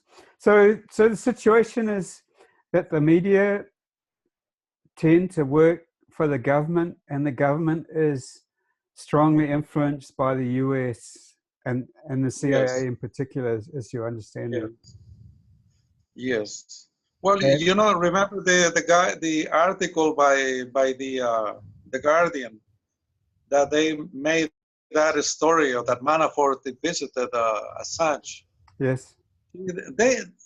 But you see, 2 weeks before that article, those two guys, those two reporters, one of the reporters for the Guardian, were here in Quito talking to the guy who's, Yes. you know, an informant for the CIA. So, you know, it's no coincidence. Yes. So they, you know, they prepared that article. You know, that's why they met here in Quito. I'm sure they prepared that article, you know, at that time, and they just waited for the good moment to you know, to release it. Yes. Yes, we were going to talk about that later. But let's see. I can talk about that. So the background to that is that there was a fake news article posted by the Guardian that tried to connect Julian Assange to President Trump as a way of smearing him and associating him with Russia as well, I think. So there's that's big news. That's big news in the US as well. So let's see. I'll try and I will show that article. I'll do another screen share.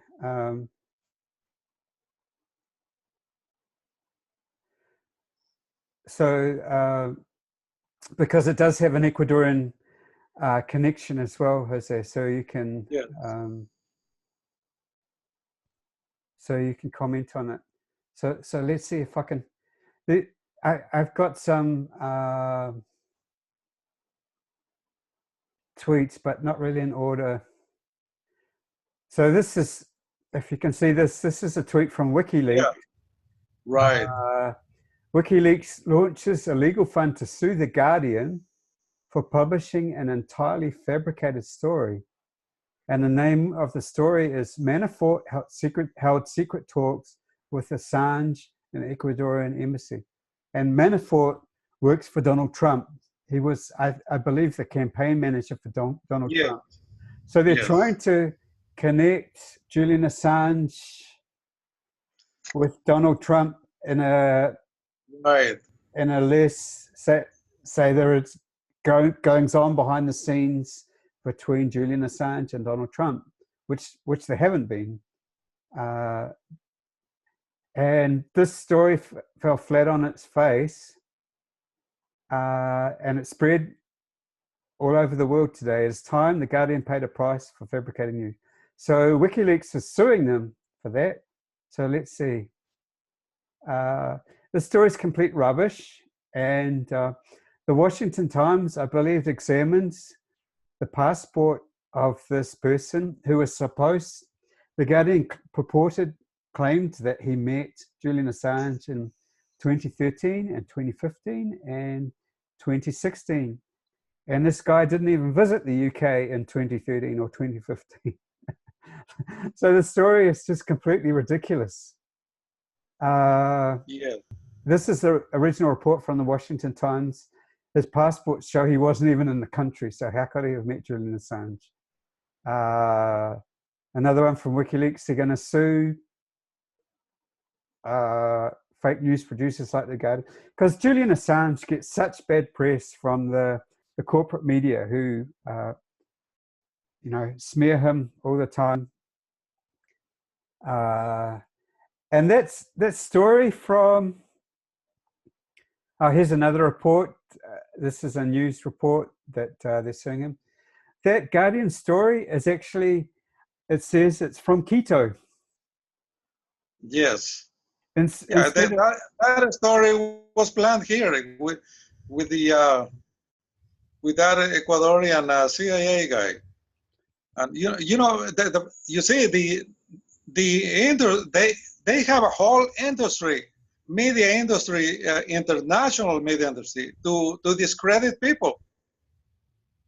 You know, so and I think I saw the 3 days ago the BBC was still banging that something like that, but they were making other theories, and they put charts with graphs and everything, connecting Manafort with Assange. Yeah. And they are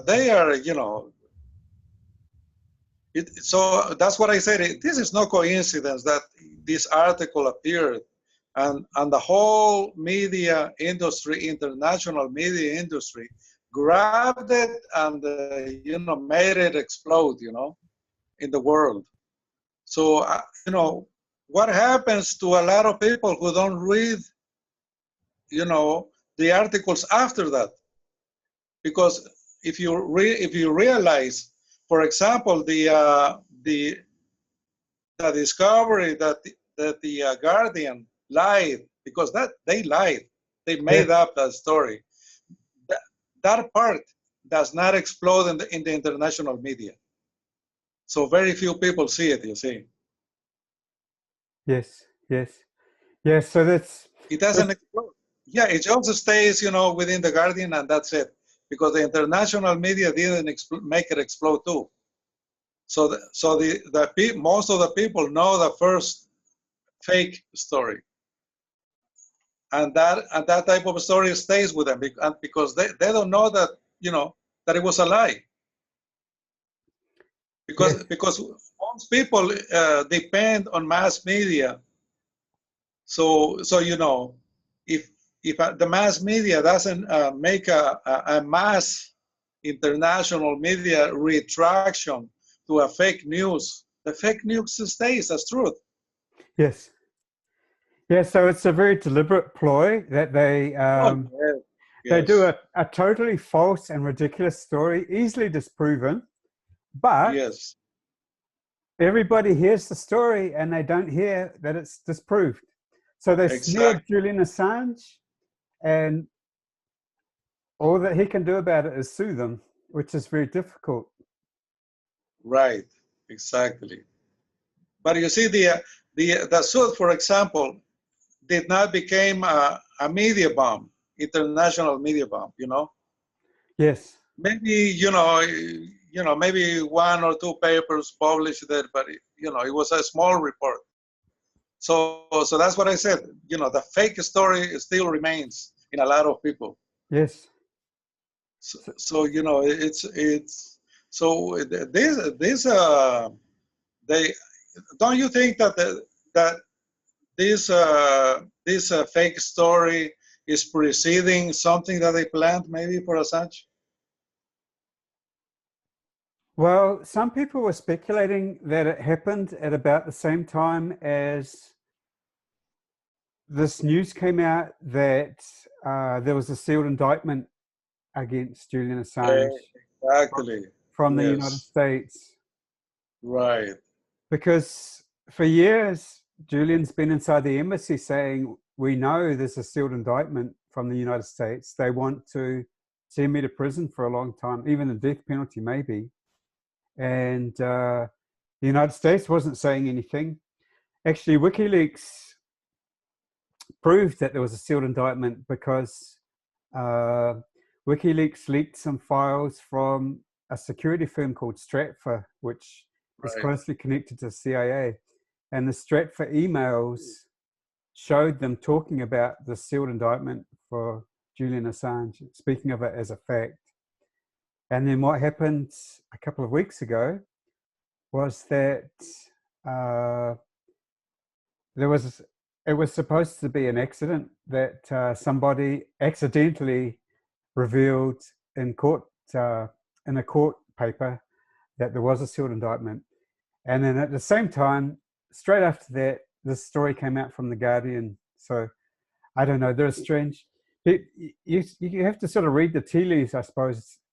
And it's almost not worth guessing, but it's another one of these crazy developments that are going on with Julian Assange. So everything quickening. You know, there's a lot of events happening around Julian Assange. Right, exactly.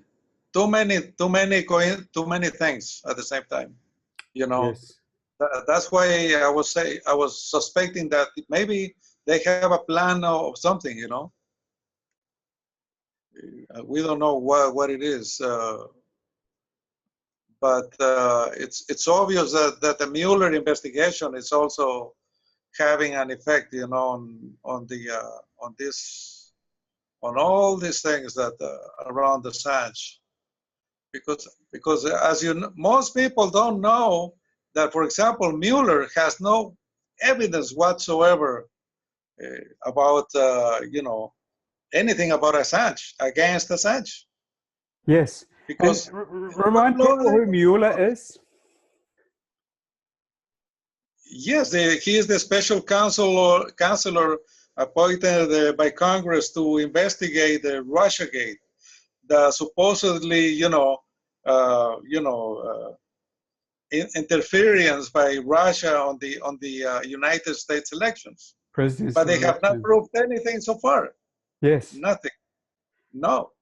So this is something there's no evidence, but it's almost like a cover-up or an excuse for why Hillary Clinton lost to Donald Trump. Right. And the connection with Julian Assange, there's no connection with Julian Assange, but they're trying to make a connection with Julian Assange. Exactly. They are trying to force a connection, you know. But you know, remember remember the trials, the trials of Guantanamo Bay.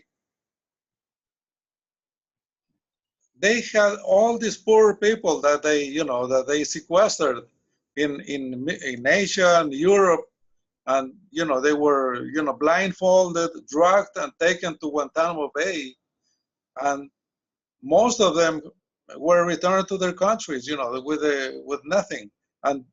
But they were at a court, military court in Guantanamo Bay, and my question is, that type of court was for what? Because they didn't, convict anybody. Yes. And so, Assange should. I was listening to what the person was saying, at the embassy. That's what I'm trying to say. If they are going to just, use just say, just because you are Assange, you are convicted. Basically, that's what it's going to boil down to, because otherwise, you know, the laws that they are going to try to push on him that he violated, they cannot be applied to him. But, you know, if you are in jail, you know, you are at the mercy of the judge. Yes. Just like Glass was. That's another Guantanamo Bay type of you know, of judgment. Yes. You know, they judged him because he was Glass. You know, because the judge had the orders from, you know, from Lenin to put him in jail. So no judicial review, nothing. So they just sent him to jail. So Assange should you know, should expect the same treatment, and no justice at all. No justice at all. You know. Yes. So it's another example of what you've talked about in general, that Ecuador's new president doesn't obey the law and he's above the law. Yes, and you know that the biggest ridiculous thing is that the vice president that Lenin chose to replace Glass is being investigated by corruption. So, you know. So he put the first vice president in jail, replaced with a new vice president. Yes. And she is being investigated by corruption. And she's being investigated for corruption. Yes. Wow. So, but you know, they didn't send her to jail. Yes, actually, you've been doing some tweets on this. Again, it's good to follow your account, and I'll show the tweets, at least a couple of the tweets. So it's on screen share. National Assembly voted tonight to ask Vice President Vicuña? Yes, Vicuña. Vicuña, sorry, to resign due to corruption charges. I'll press on this link to see if it looks good. Because you've done it's just an article. Because you've done other tweets with photos of Vice President Vicuña as well. Oh, you see, here is the... Here she is, right? Right, yes. So this is so here, right. So in that tweet, you know, what I'm saying there is that what the Constitution says, that in order to, you know, fire a vice president of a Republic of Ecuador, you need 2/3 of the votes in Congress, in the National Assembly. But before that, the Supreme Court, the Corte Constitucional, must first review the case and approve it so that it can go to the National Assembly. Yes. But Lenin Moreno fired all Supreme Court judges. So we have no Supreme Court judges to make that ruling, you know, to send her case to the National Assembly. So you don't even have a Supreme Court at this stage. Right. She cannot be fired unless only the National Assembly can fire her. Or if she resigns to her immunity as vice president, and then she submits to the laws of like any regular citizen. And she is not doing that.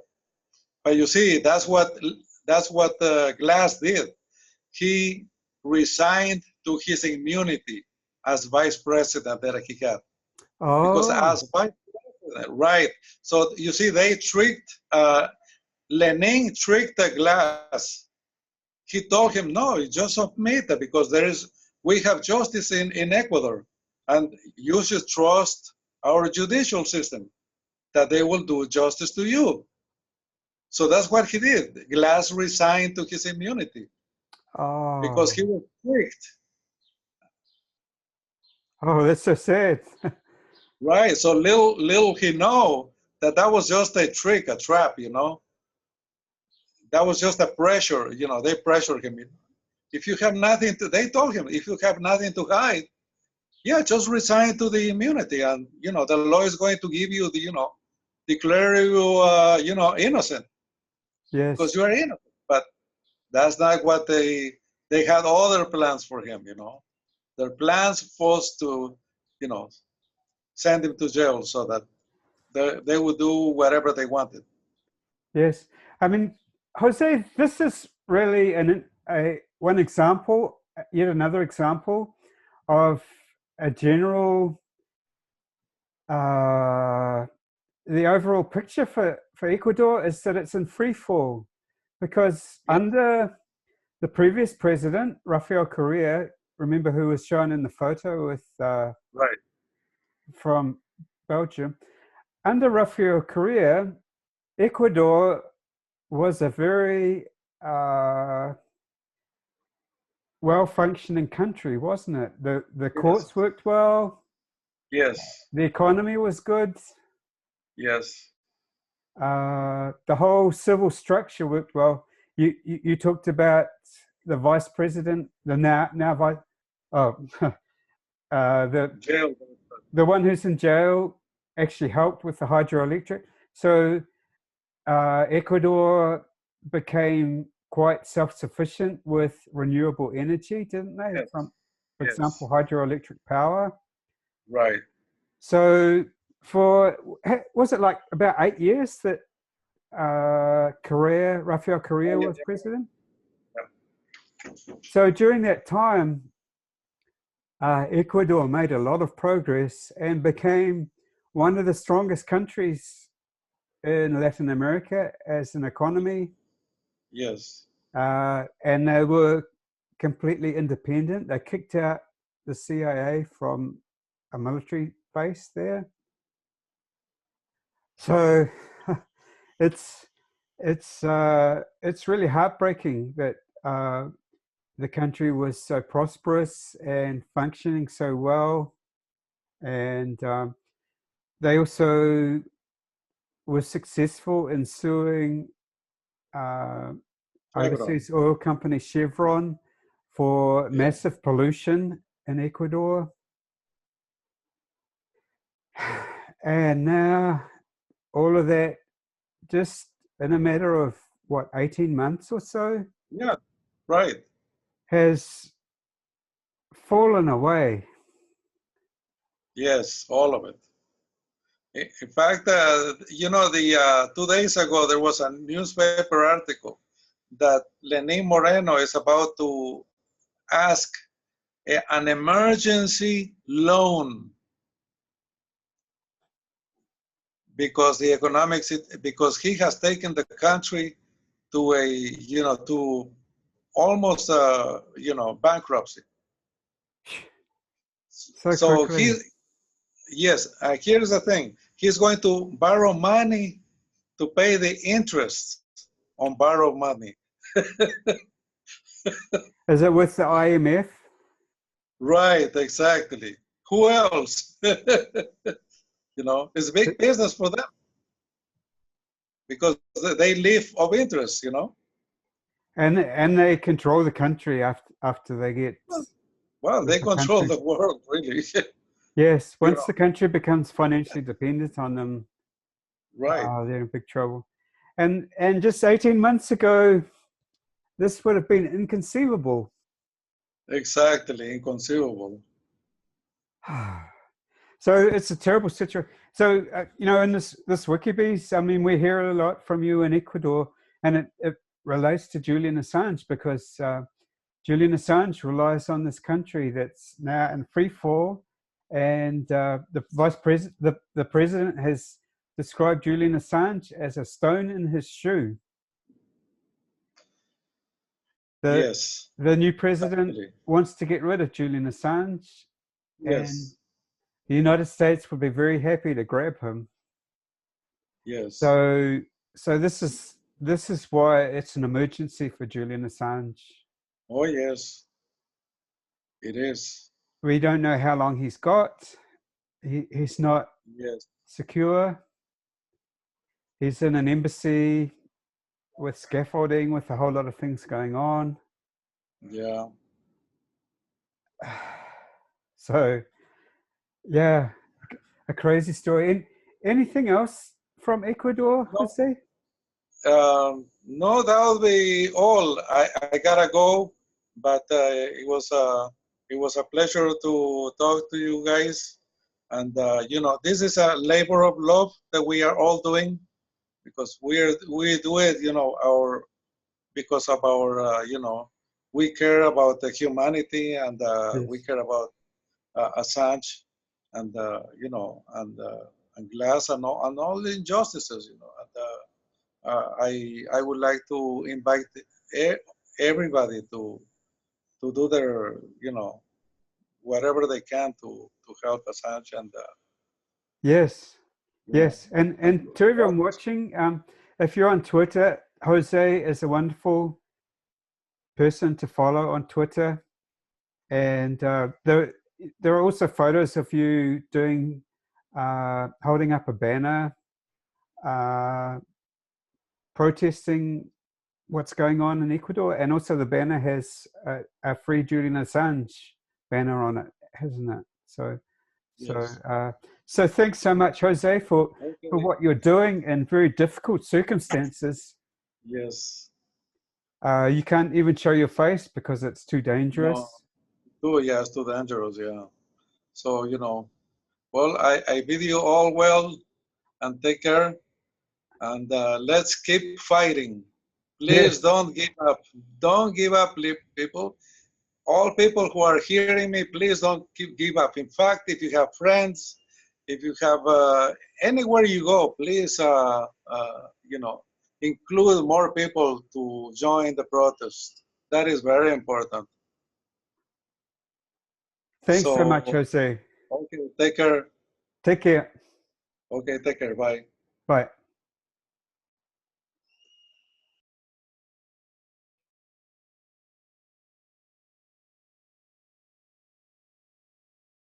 Hello, can you hear me? Hi, Karen.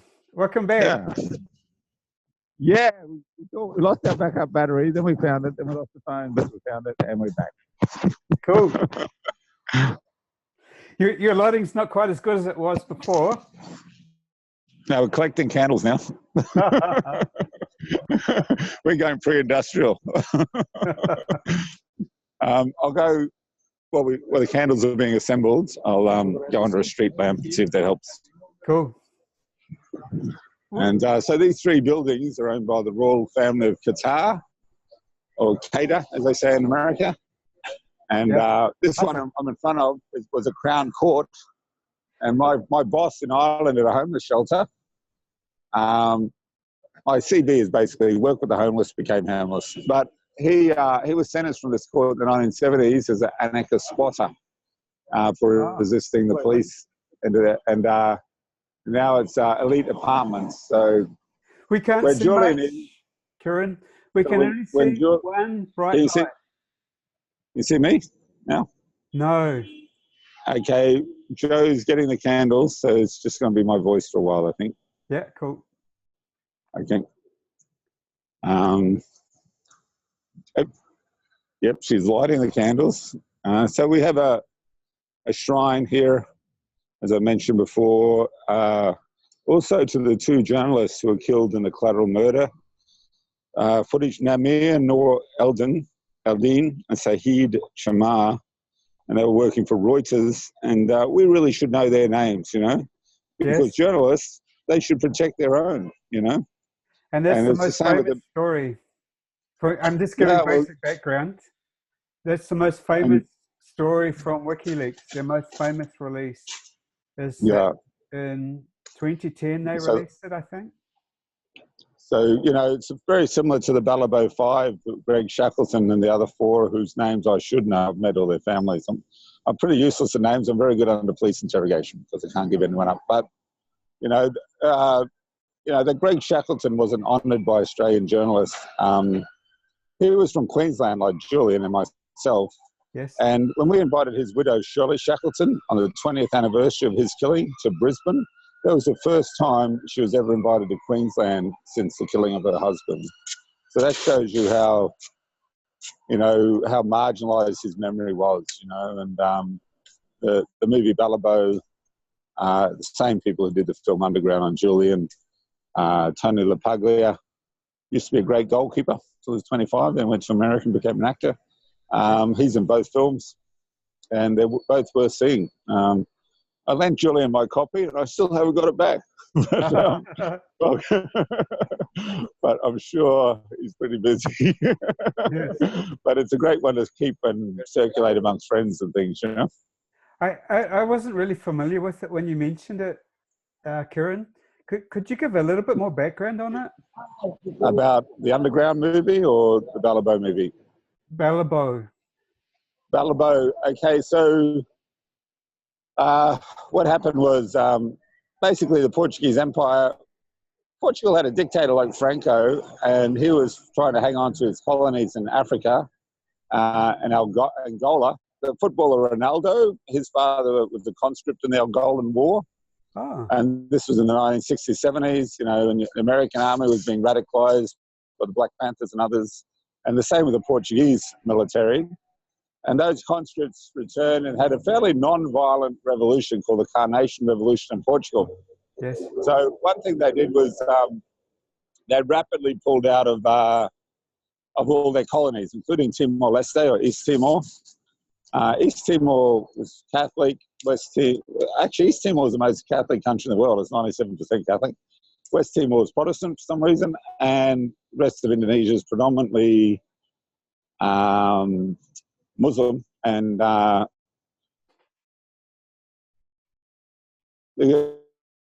Timorese have a kind of Catholic animism, of course, West Papua being colonized by Indonesia as well. But so just before the invasion, as Indonesian military forces were assembling, and this was at a very specific time in Australian history, because this is when Gough Whitlam, elected Prime Minister of Australia, was sacked by the Governor General, the Queen's representative, Yes. with the help from Rupert Murdoch.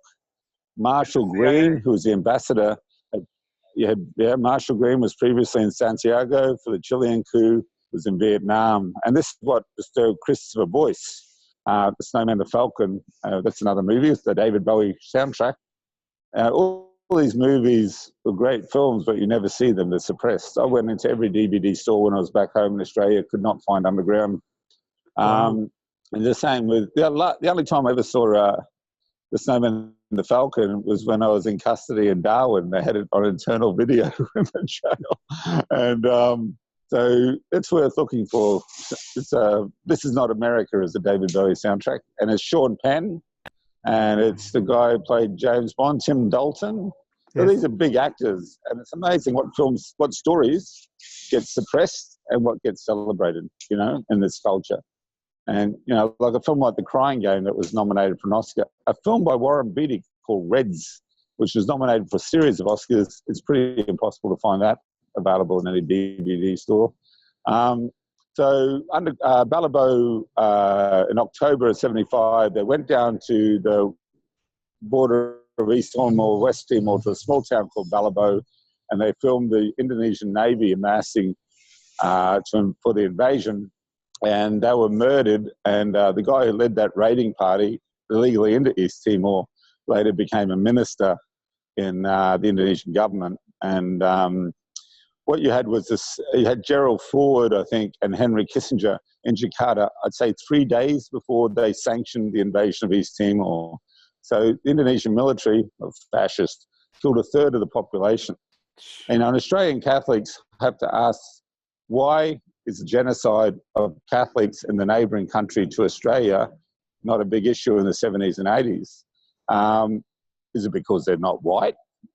Maybe, possibly. If it had been happening to white Catholics, maybe the bishops would have got off their ass and done something. Jose Ramos Horta was banned from Australia, just like Peter Tatchell, who was born in Australia, was banned from returning. Just like Julian Assange has not been reissued a passport after his one lapse earlier this year. I was here the day that, outside the embassy, the day that Australian bureaucrats came down from the Australian High Commission. That's the first time in 7 years that they made any physical contact with Julian. Yes. I confronted Alexander Downer outside of the Commonwealth Heads of Government meeting with two other friends as he strolled down the street. And I said, Mr. Downer, just the man I want to see, you know, Australian citizen, you're not really doing your job. Australian citizen Julian Assange, detained without charge. And he snidely turns around and goes, he's Ecuadorian now, you know. Yeah, I'm Australian, I'm Irish, I'm a dual citizen, right? Julian Assange is an Australian and he's an Ecuadorian. So that came from Downer. That's why they're having difficulty. That came from Downer, you know, who also is in bed with the Indonesian military. And, you know, these pompous prats end up with gigs like ambassadorships after they finish their apprenticeship as Australian politicians. But to be a politician in Australia, a lot of them is just a stepping stone to some international organisation. So, you know, the joke used to be about Gareth Evans, who wanted to be the UN Attorney General. And there's film footage of him popping champagne corks with the Indonesian fascists flying over the Timor Sea to divide up the gas reserves. And the joke, you know, people used to call him Gareth Evans after Boutros Bar, whatever his name was, yes. who was the UN Secretary General at the time. Yeah, so these people, you know, whatever your ideology is, whether it be Catholic, Social Democratic, or Labour Party, Communist, anarchist, you've always got the element of corruption, you know. Yes. And, you know, and it's very hard to co-opt Julian Assange or corrupt him or buy him off, and that's why they're scared of him. Jimmy Dore quoted Oscar Wilde recently. He said, Oscar Wilde, who was prosecuted by Carson, who created the North of Ireland statelet, sectarian statelet, he was the prosecutor in the Wilde case. And unfortunately, Oscar thought he was on stage instead of a courtroom and lost that case. But Oscar Wilde said, if you tell people the truth and don't make them laugh, they'll want to kill you, you know. Right. And the role of humour, and why I do a lot of it, is to decrease stress in social relationships, you know. So that's why you have like Carry On movies in British, because they're so repressed about sex. You have comedies like Carry On up the Kaiser or something like that. I know, up the Congo or whatever it was. So the role of humour is to decrease stress. Now, Australia is full of cynicism. It's full of cynicism about Julian Assange, but cynicism is as a cover for cowardice, you know, especially in relation to Julian. So they want lights. They want to see me. They can't see me. Yeah? Where's Joe? Over there. Okay. Okay. Trying to get some light on the subject. But yeah. So you know, people confuse being wise with being cynical. And like one guy walked by us last night, a rich guy, and goes, "Sad loser," you know, about Julian. And you know, I yelled after him, "You lost in Iraq, you lost in Afghanistan, you lost in the north of Ireland, and you lose here on hands present." You know, so you know, in terms of losing, are they winning in Iraq? Are they winning in Afghanistan? Are they winning in Ireland? I don't think so. You know, I don't think it was ever their intent. Yeah, so just you know, self-perpetuate the war and keep spending the money. Yeah. Yeah, if you attack someone who has no right of reply, you are a coward, you know? And it's like beating up someone who's bound and gagged, you know? And these American movies that celebrate, you know, the born conspiracy people, you know, who celebrate American Nazis who assassinate people in their beds, you know? And Hollywood is churning that shit out, you know? And a film like that's easy to find in DVD store in Australia. What's hard to find is films like The Crying Game, like Snowman and the Falcon, like Underground, like Ballabo, you know. So it's not a coincidence, you know. Yes. Yes. It's sad, you know. So, but you meet good people like this Saudi corporate lawyer just took our battery to be charged, you know. Oh, cool. A guy who, yeah, and then the other night a Kiwi chef dropped off, and then another night the guy turned up and it was a Tamil from Sri Lanka. They've suffered a lot, and he gave us free food. And then you had the little boy coming back with a 25p. You know, for Christians, we believe the kingdom of God is within you and present at play in the world, and you just got to tune in like radio frequency. And some days you get a really clear signal, and some days it's pretty fuzzy, but it's there. Yeah. It's Sarah and the child who turns around to give up what he thinks is a homeless person 25p, and it's there. And like some of these Harrods security guards, some of them take pleasure in harassing me, and some of them feel very guilty when they're ordered to do that. Some are refugees from wars, and some are veterans of those wars, you know. And they respect us. They don't understand why we're here, but initially, but they respect that we're here night after night after night through the night, you know. So, you know, during one shift a few weeks ago, one guy came by and I said, "Oh, I'm tidying up." He said, "No worries," and gave me a chocolate bar. Another night, some guy patted me on the shoulder and said, "Good to see you." You know, so, you know, you don't want to judge people at all. You want to learn about them and see why they do what they do, you know. Yeah. And, you know, a lot of people have been abused as children and act out. And, Yes. you know, I've spent years in jail with people who are in for killing people and they've done terrible things, you know. And some are psychopaths. There's always a certain amount of psychopaths, but some of them have just been abused from the get-go, you know. So, Yes. so you can, you want me to hold it? Can you pass me a candle and I'll hold the candle? So you're still having no visual there, yeah? No, nothing. Just occasional flashes of light is all. Okay. I think Sylvie's going to get a torch now, and we'll go back to where we were before, yeah. That is fine. No, your voice is good. How far are you from Harrods?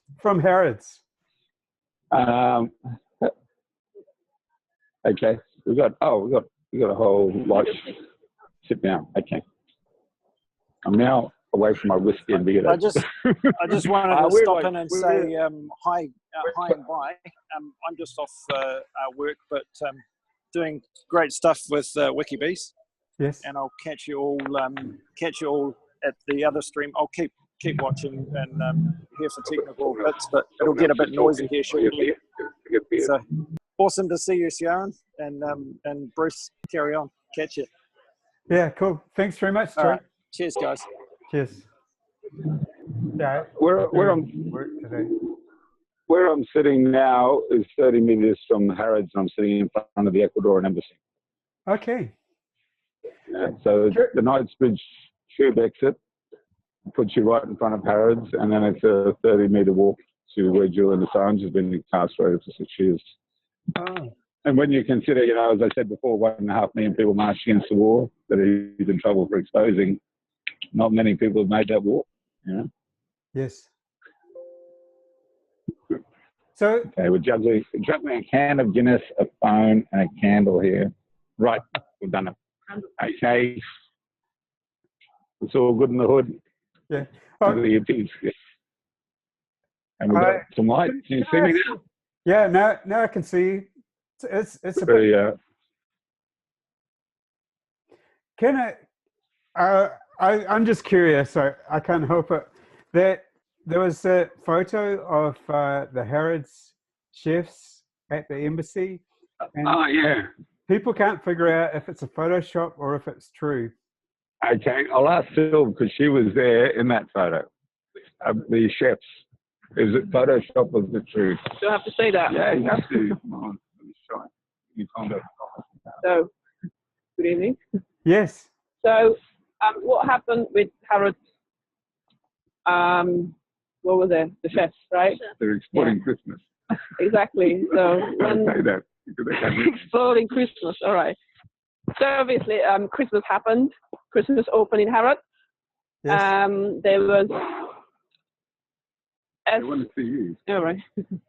Well, they obviously they thought it was a good opening for Harrods people or Harrods customers. They started with like carols, Christmas carols, Christmas trees, and all that stuff. And they brought all these chefs just giving out sausage rolls and all this, like food just for them. And then obviously, because there's Harrods loading bays right next to the embassy, they were coming and going from that entrance. Yes. And then it was quite good to see them right next to Julian's window. So yeah, I took a picture. And it's part of solidarity. So Sylvie, It's an amazing picture. I'm trying to find it as I speak to you, so I'll see if I can find it on Twitter. So that's you that posted the photo on Twitter. Yep, that was me. Great. I just, if you'll indulge me, I try to find it on Twitter. So what's your Twitter handle? Fiction. Yes, let's see. Under fiction. And yeah, so I took that, and then because obviously that was a time when Julian was denying all the visitors. I mean, he has still been denying all that. No food, no phone calls, nothing. And then obviously they were like giving out food for free for all these Harrods customers. Yes. Well, that was kind of significant in that way. Well, yeah, exactly. So it's sad. It's very sad what's going on with Julian. And then there's just like food going out just for like people and stuff. So they came over to the embassy with an intent to do something for Julian? They knew about that, but not really. So, well, they lined up there, and then I just took the picture. And it was kind of symbolic, so that's what I meant by that. Oh, I see. So they lined up. They were handing out food to you because they were handing it out to everyone as part of their Christmas celebrations. But, yes, yeah, that was one. Okay, and you told them about Julian, obviously. Yeah, they knew about that. So we had all the banners and everything. They knew, and they kind of know us already by now. They know why we're here, and then they are quite sympathetic. Some of them are nice, and yeah, it was nice and friendly. They offered us some sausage rolls. That was fine. Yeah, very cool. That was a very cool. I mean, the photo was so. It's a beautiful photo. I'm trying to find. I can't even get your. Can you remember what your handle is in letters? Is it S1 or something? 13 SYLV 13. 13 SYL. Yes, there you are. But I'm not. Let's see. So yes, I've got your. It was quite a few weeks back. Yes. 2-3 weeks back. Do you remember? Yeah, I think it was perfect. Mm-hmm. Yeah, it was a beautiful photo. If I just try and flick through, it will take too long, won't it? Is there a word that you use or anything? How can I find it? Well, I mainly use Free Assange or Free Julian. If you go to media on the Twitter handle, just go to media, and then you just scroll down. You see pictures and videos there. Oh yes, photos and video. Yeah. Currently, we see Harrods there, and just people and zombies walking by. I'm actually I'll start the screen share now, Sylvie, and you might be able to see it as well. Okay.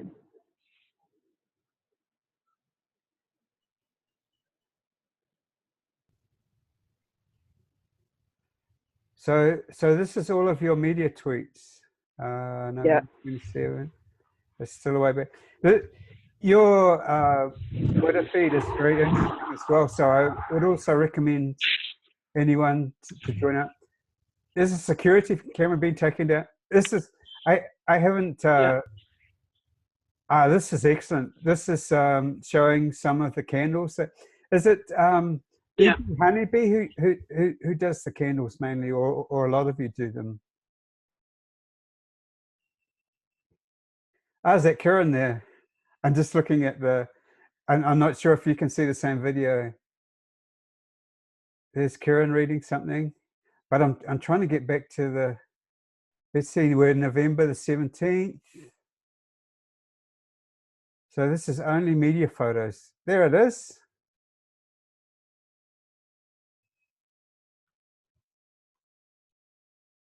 Yes, so hopefully people can see that. I don't know if you can see that on your screen as well.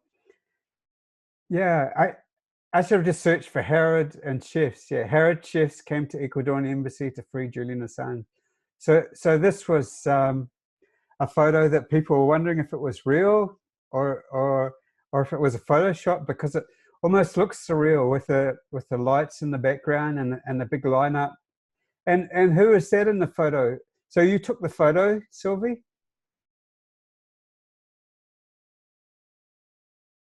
Sylvia, are you still there?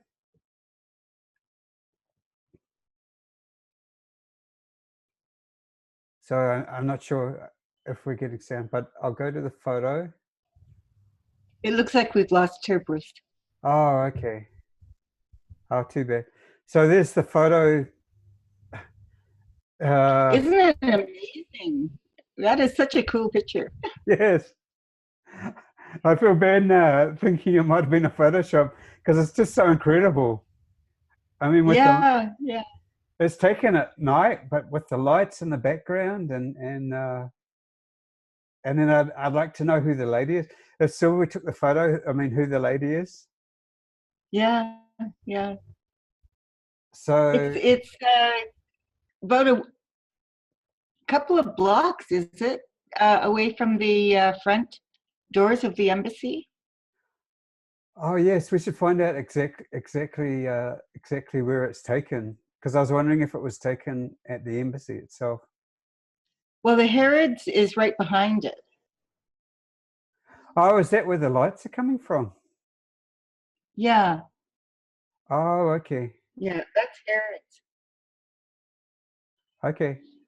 They're still showing as on the screen, so they're still in the chat. So I don't know if we'll get them back.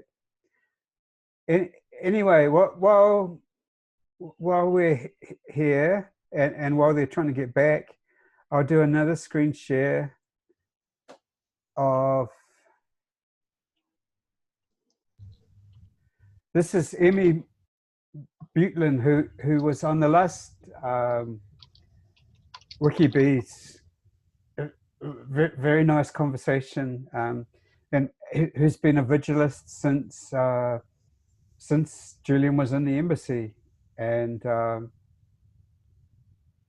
so she was on the last one, and I said, please tag WikiBees if there are any events that you want to publicize. And so this is a tweet from Emmy, longtime vigilist, advertising, as Kieran did also, I think.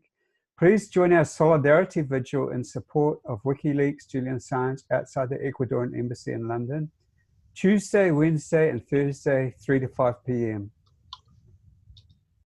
So if you're in London and you want to help Julian Assange, I mean, there's hardly anything better that you can do than visit the embassy, and they're there 24/7. These vigilists. So anytime you're passing through, just call in and say hello. And also, the physical presence outside the embassy sends a powerful message. If there are photos with lots of people outside the embassy, that really helps Julian Assange. And really, it's so direct. Oh, I'm getting a message from BB Honeybee that Kieran's phone has died, and BB Honeybee wants to come on. So I have to send her the link. So excuse me for just a minute. I'm getting the link to BB Honeybee, who's another one of the vigilists. I think she's the one who does the beautiful candle displays. It's great being able to talk to the vigilists, because they're boots on the ground, and you get so much insight from them because they're right there all the time. And it's amazing dedication from this group of people that have been there literally out there for years, you know, not 24/7, but they have been out there, you know, regularly for a very long time. And to be managing a 24/7 vigil nowadays is just so impressive. Oh, I'm actually sharing this. Sorry, this is nothing.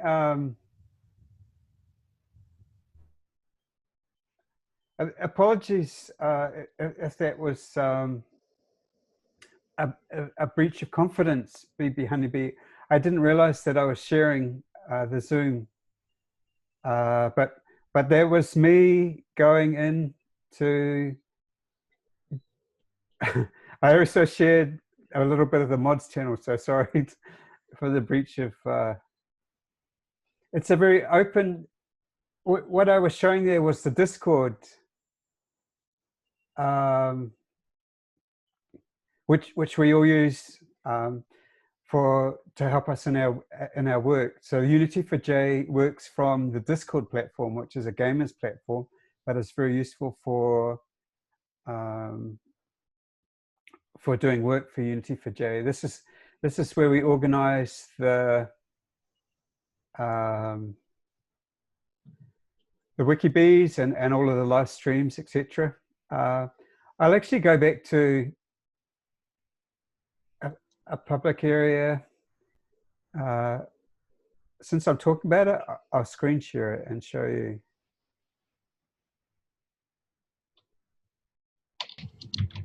Because everybody is invited to join the Discord, the Unity for J Discord service. We have about 3,000 people. And this is what it looks like. This is the Twitter channel. So if you join Discord by typing unityforj.com/Discord, where it's the letter 4, you can join this Discord very quickly, which is where we do our work from. And I think we probably, every Wikibase, we should show the Discord server every now and then. So this is, there are 3 columns. The middle column, the main column, is which channel we are. So we're organized by our areas of expertise and areas we're interested in. This happens to be the Twitter channel.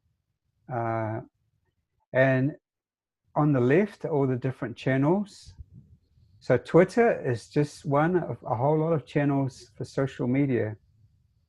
I'll click on all platforms. These are important media messages that should be broadcast to all social media. So this, for example, is a Susie Dawson. That's the founder of Unity for J, is advertising that. I'll open the link. So if you're on the Discord server, you can get access to all of the materials that relate to Julian Assange. And as you can see here, this is Peter Lavelle, who's been on Unity for J vigils, and Joe Lauria, who's organizing the vigils now, along with Susie, having a discussion on Julian Assange. So this is an important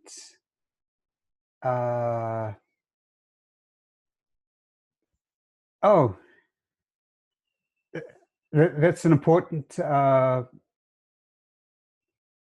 I'm trying to do 2 things at once. I'm trying to promote BB Honeybee has come on to the Zoom, and I have to promote them to panelists. Hello, hi BB Honeybee. You're muted at the moment, BB Honeybee. You're muted. So go to the bottom. Oh, cool. Good to see you. Yes.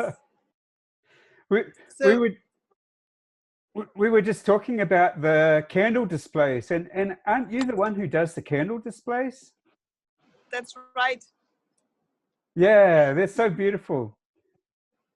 Thank you. It's the message that counts, not the candles itself. Yes. Listen, Bruce, I've only stepped in because Kieran's battery died, okay? So yes. I am not so keen to talk on the stream so much. I think my candle messages speak for themselves. So I'm just going to hand you over to Kieran, all right? Oh, cool. Okay. Yeah, nice to see you. All right. Okay, I need candles. Actually, we top 5 this Okay. Okay. Hi, Karen. Hi. Okay. Now, Now I'm further away from my Guinness, but okay. Okay. You hold that. I'll hold this. Got my ears happening here. you're actually this camera is working much better in low light, Karen. So it's a better picture of you now. Okay. This camera's working better and we don't need light. Oh, apparently. okay. But okay, you're fine with the visual, yeah? Oh, okay. Yeah. it's Oh, not you can plugged in. almost, you can. Yeah, it's a Is different that the? Let me get an adapter. Okay, it's all good. It's all good. Is that even the embassy in the background, Karen? Yeah, I'll take you for a bit of a walk, huh? Since you got a better visual. Yeah, we can see something. So this is Harrods. Can you Okay. see Harrods? Yes. Okay, so this is the Colombian embassy we're walking next to. This is all the scaffolding. All the scaffolding, yes. Visual for media. Media. So this, we suspect that this was purposely done during the winter, which is unusual for house painting or embassy painting. So there's Harrods. This is Hans Crescent. Yes. This is the entrance to the embassy. Just walking up the stairs, and that's the concierge desk there. Yes. And you just take an immediate left to the Ecuadorian embassy and an immediate right to the Colombian embassy. Yes. So the embassy is only 5 rooms on that floor. The scaffolding is alarmed.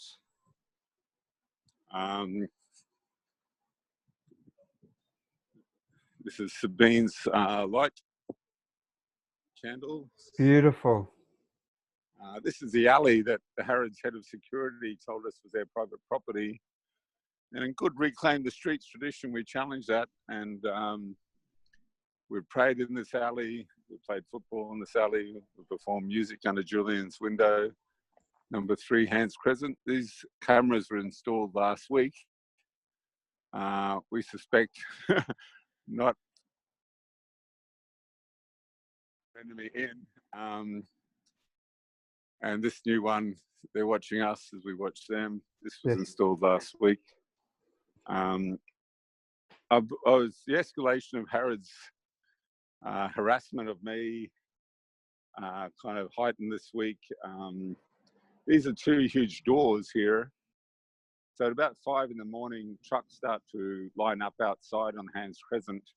And they come in this way and out this way. And there's 10 loading bays downstairs.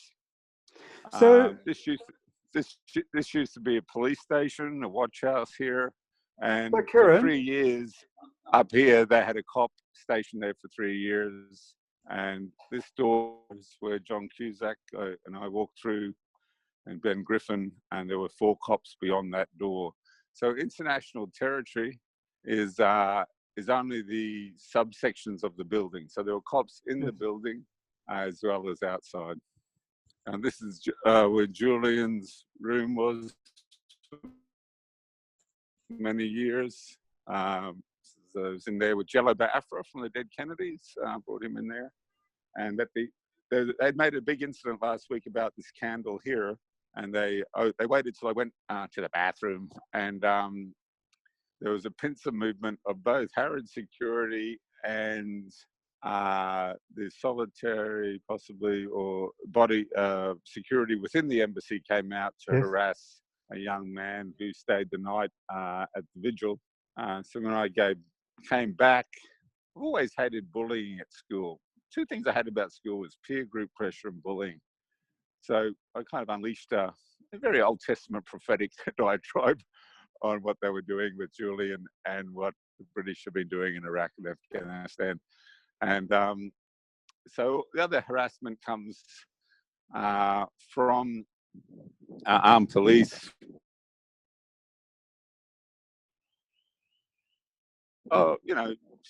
Which came building up here, we suspect is me. And also these open windows there. There's a camera trained on the entrance to the building. which has photographs have appeared on the internet taken by this camera at the top of the building across the street here. Posted by who? But also during the vigilant summer. Maybe Sylvie, could you explain the cameras? Sylvie will explain where were the cameras positioned in the summer. So if you see that, Do you want to point the screen to? I'll get Sylvie to hold the camera and explain, and I'll get organised. I'm not sure if you see that top bit on the building. A little difficult to hear you, Sylvie. All right, sorry, maybe now better. Yes. That better? Okay. So there's one of the top bits of the building. Not sure if you can see that. Yeah, probably that. I can't see it. Sorry. But yeah, it's next to that. Now it's not visible because it's dark, but it's been there since this summer. It's a new camera. It's probably from BBC or I'm not sure, or the police. There is another new camera, which is again, it's not visible, but it's the end of the road, on top of that building again.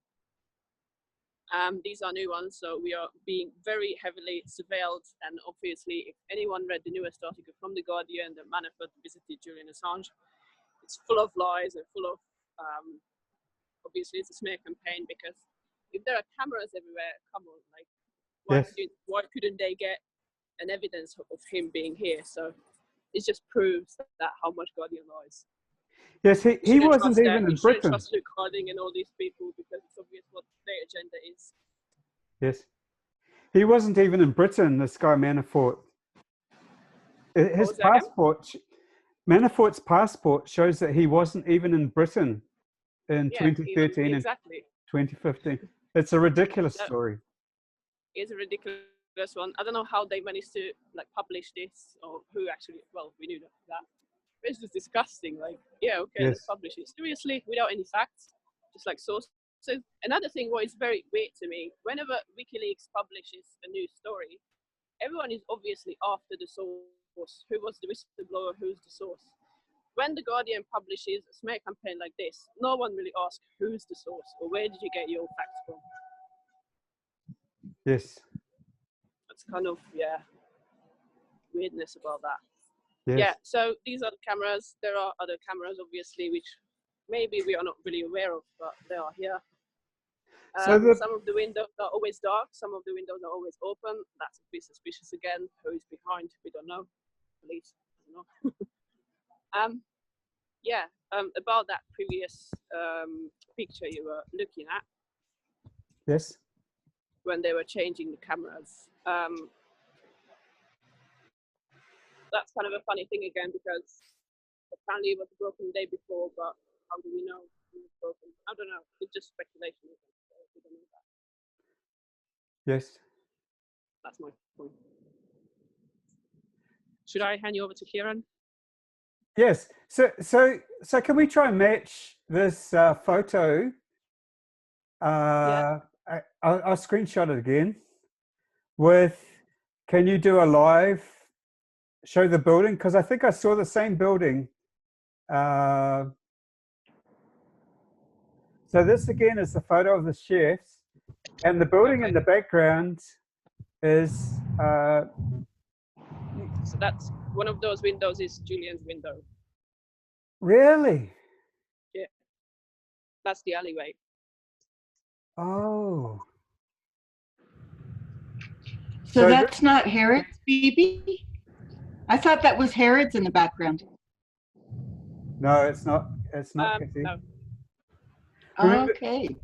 Kieran showed Harrods just before, and it's got lights all over it. Very fancy and Christmassy. Yes.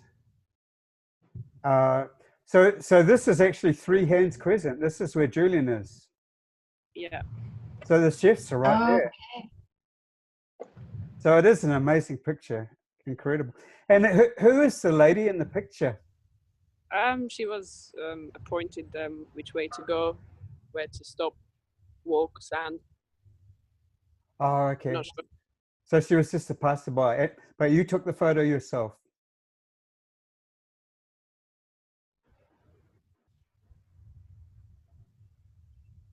Incredible. Okay, so I stopped the share. What's the weather like at the moment? Not as cold, Good. but yeah, could be worse. It's been raining for the past few days. Yes. Now it's okay. So yeah, it's a bit tough when it rains, especially for Kieran, because it's cold and, well, you can't really hide anywhere. Yes. They would be the worst days, wouldn't they, when it's just above freezing and raining?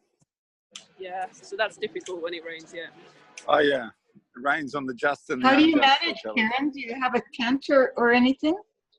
What's that, sorry? How do you manage? Do you have a tent or something? No, I'll show you my crib. I'll literally show you this. Hang on. Yeah, I can't yeah, see I'd like you. to see it. You can see me, can you? Yes. Okay, Yes, so, coming in and out. Yes.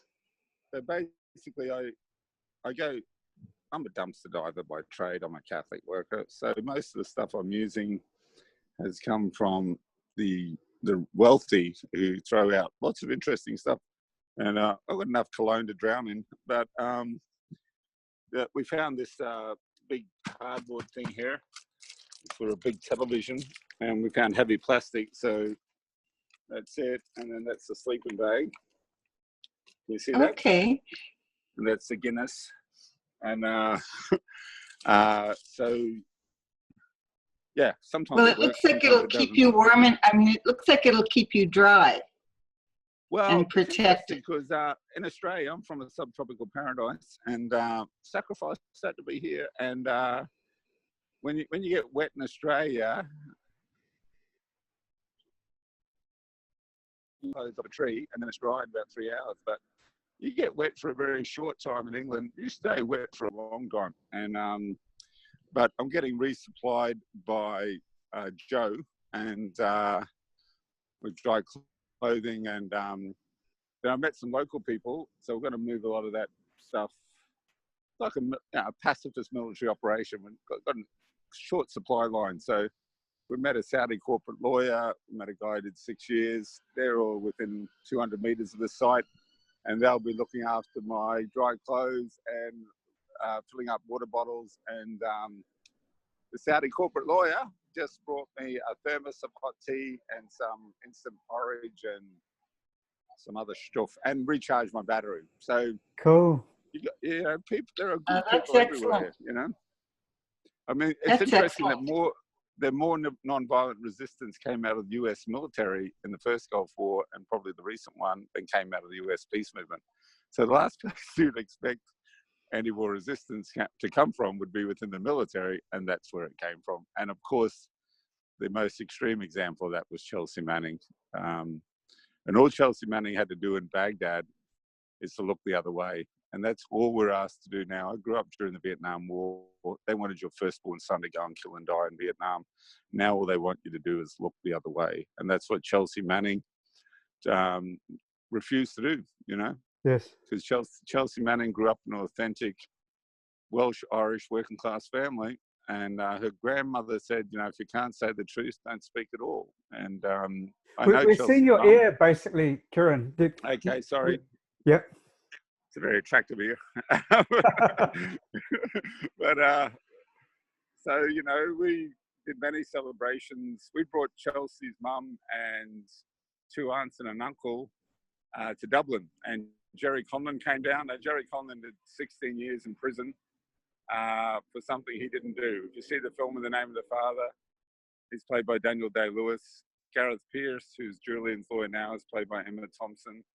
And Peter Postlethwaite plays Giuseppe Conlon, who came from Belfast to get a lawyer for his son and stayed with the Maguire family, who were in-laws, and didn't get to stay the night because the Brits, they raided that house and they took everyone from 14-year-old Patrick to the mother, and the mother did 11 years for nothing. And Patrick was beaten and tortured and is still damaged by that experience. I met Patrick. And that was the Maguires, you know. And my friend Joe Black, you can Google Joe Black Giuseppe Conlon song. And he wanted to write a song about Giuseppe Conlon. And he was in Dublin. And he went to every bookshop to find, and there's 7 books written about the Maguires and the Guildford Four and the Guildford Four.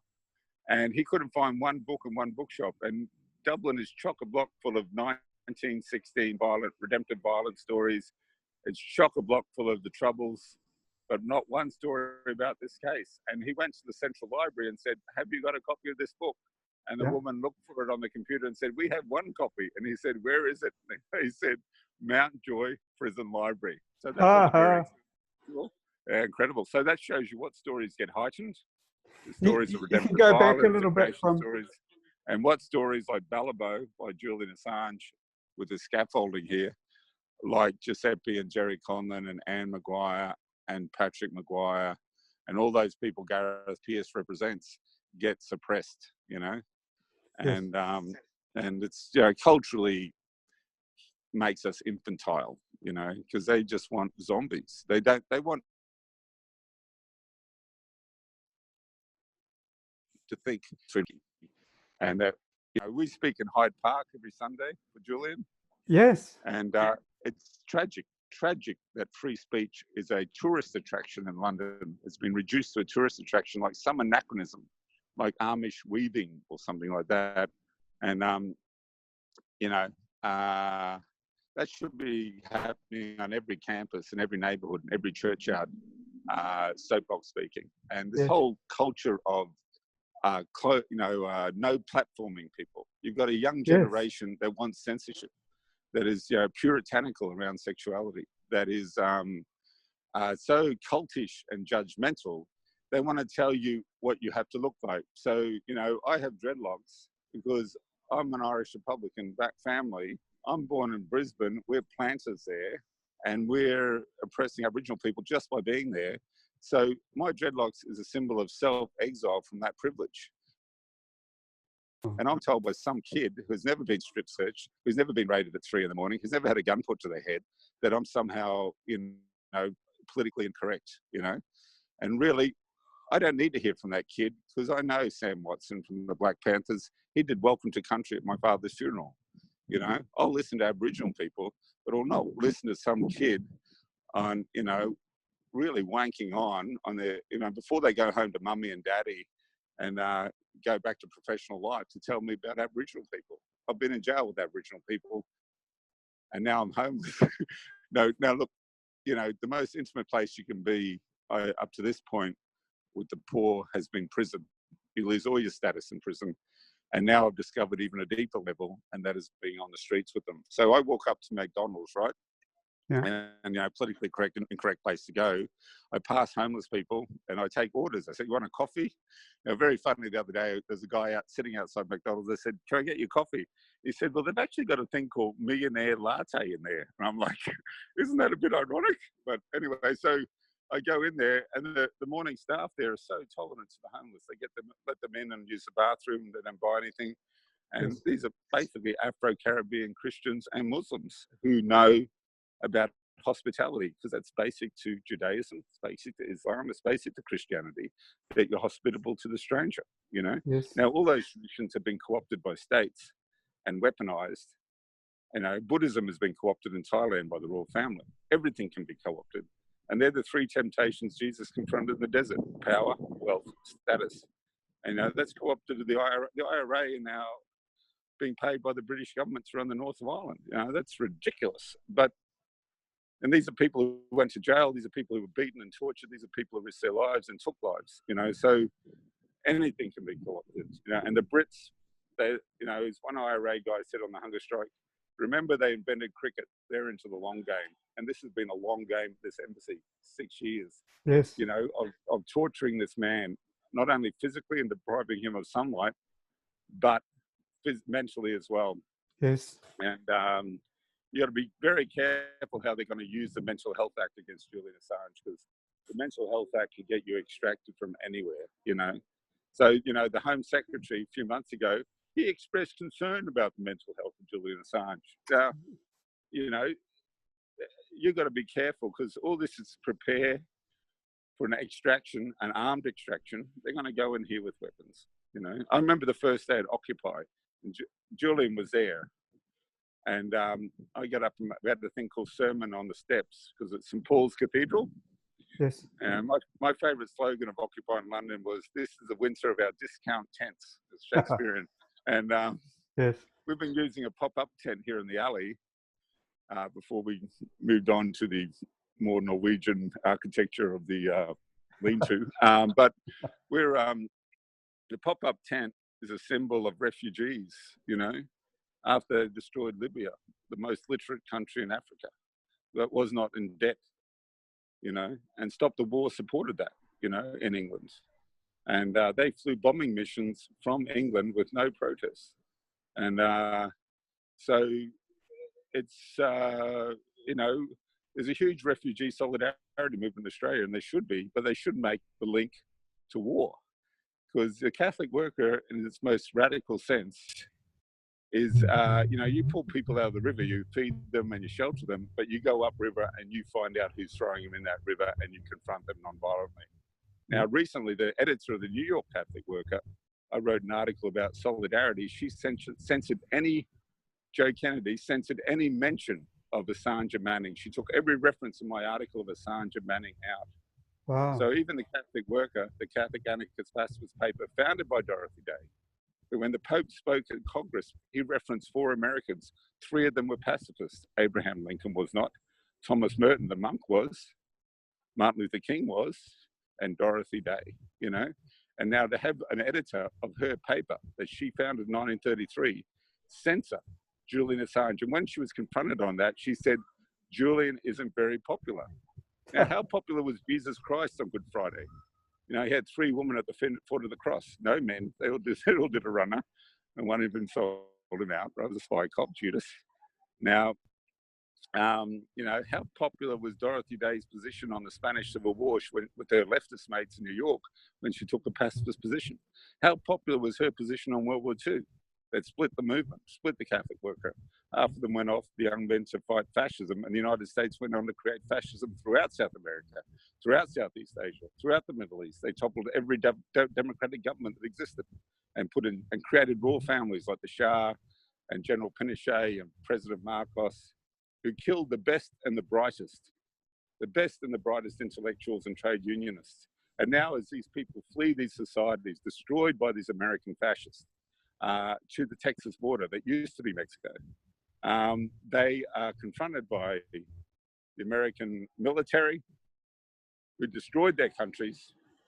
And as the American military proceed down toward the Texas border, they will only pass towns with Spanish names, like El Paso, like Pecos, like San Diego, you know, like Los Angeles. They're Spanish names because the Americans, they have a heresy. It's called Manifest Destiny. They just went west, killed the Native Americans after the Civil War. The Civil War, they had a war about slavery. That was 1776, when the Brits wanted to give up slaves and the Americans didn't. Then they had a civil war. That was a war between industrialism and feudalism. Then they built a railway line across the west, and, you know, Crazy Horse, a great resistor, he's fooled into negotiating an understandable surrender. He thinks he's going to get a reservation and autonomy. He ends up in a prison, and they bayonet him in 1877, you know. And Sitting Bull, this is all very late in the 1800s, after the Civil War, you know. Yeah. So we've got to know our history, you know, because Hollywood tries to tell us that World War II was an American-German war. You know, the Russians won that war. The Russians saved Europe from Nazism. And I'm no fan of Stalin. And I'll tell you what about Putin, I'm no fan of him either, but he saved Russia from the Americans, from the American stooge Yeltsin. They privatized all their socially held resources. So, you know, this is a drip feed of bullshit, you know, and like Goebbels said, you know, the Nazi propagandist was, you don't accuse your enemy of just anything, you accuse your enemy of just what you want to do. The Jews want to control Europe. Well, the Nazis want to do that, you know. Now we're at a point in history where an embassy is a dangerous place. And, you know, whether it's the Saudi embassy in Istanbul or the Ecuadorian embassy in London, that used to be a sanctuary, that is now a trap for Julian Assange, that even embassies, the sense of sanctuary, are being used to slice and dice the Saudi journalist a month ago. And I'll tell you what about Donald Trump. he's candid, and that's unusual. You won't get candor off Obama, who co-opts the Martin Luther King dream and turns it into a nightmare. You know, who's not ethnically from the people who came out of slavery in the United States. His father was an immigrant, like the Kennedys, but he co-opted that. His wife is from that ethnic tradition, and his children are from that ethnic tradition. He is not, but he co-opted that and delivered more of the same. Now, Donald Trump has introduced to mainstream parlance words like the deep state, like fake news. And he got on TV and basically said, we're not going to do much about this killing because the Saudis have a lot of money invested in the United States. Now, you wouldn't get that candor of Hillary Clinton, who destroyed Libya, whose husband killed 1 million children in Iraq under sanctions in the 1990s. You know, so, you know, in conversations with Julian, he said, you know, I remember him saying the two popular forms of fascism that exist now is a fascist form of Islam that is promoted by Saudi Arabia with all their money. They sit on the sacred sites of Medina and Mecca, and they fund, 50% of Pakistan is illiterate. If you want to learn to read and write, you've got to go to a Saudi madrasa to learn that. Now, this is a cannon fodder that gets sent over the Afghan border, okay? The word Taliban means seminarian. They're from the Saudi madrasas. And the other form of fascism presents with a gay face, it presents with a liberal trans face, it presents with a disabled and black face, and these are the turnkey totalitarians of Silicon Valley, okay? And how they control the liberal left, how they control democracy now and control the intercept is by philanthropy. They give them money, then they pull the strings. So even when Scarhill speaks of Assange, there's always that little cynical undermining of, we all know he's an asshole, but he's done, you know, what he said is true here. Now, Democracy Now! Banned Julian Assange after an interview with Naomi Klein and another guy whose name escapes me. They blacklisted Julian Assange, you know, for like 8 or 9 months. When we had the anniversary here, last year there were 50 people, and myself and a few others organised 250 this year.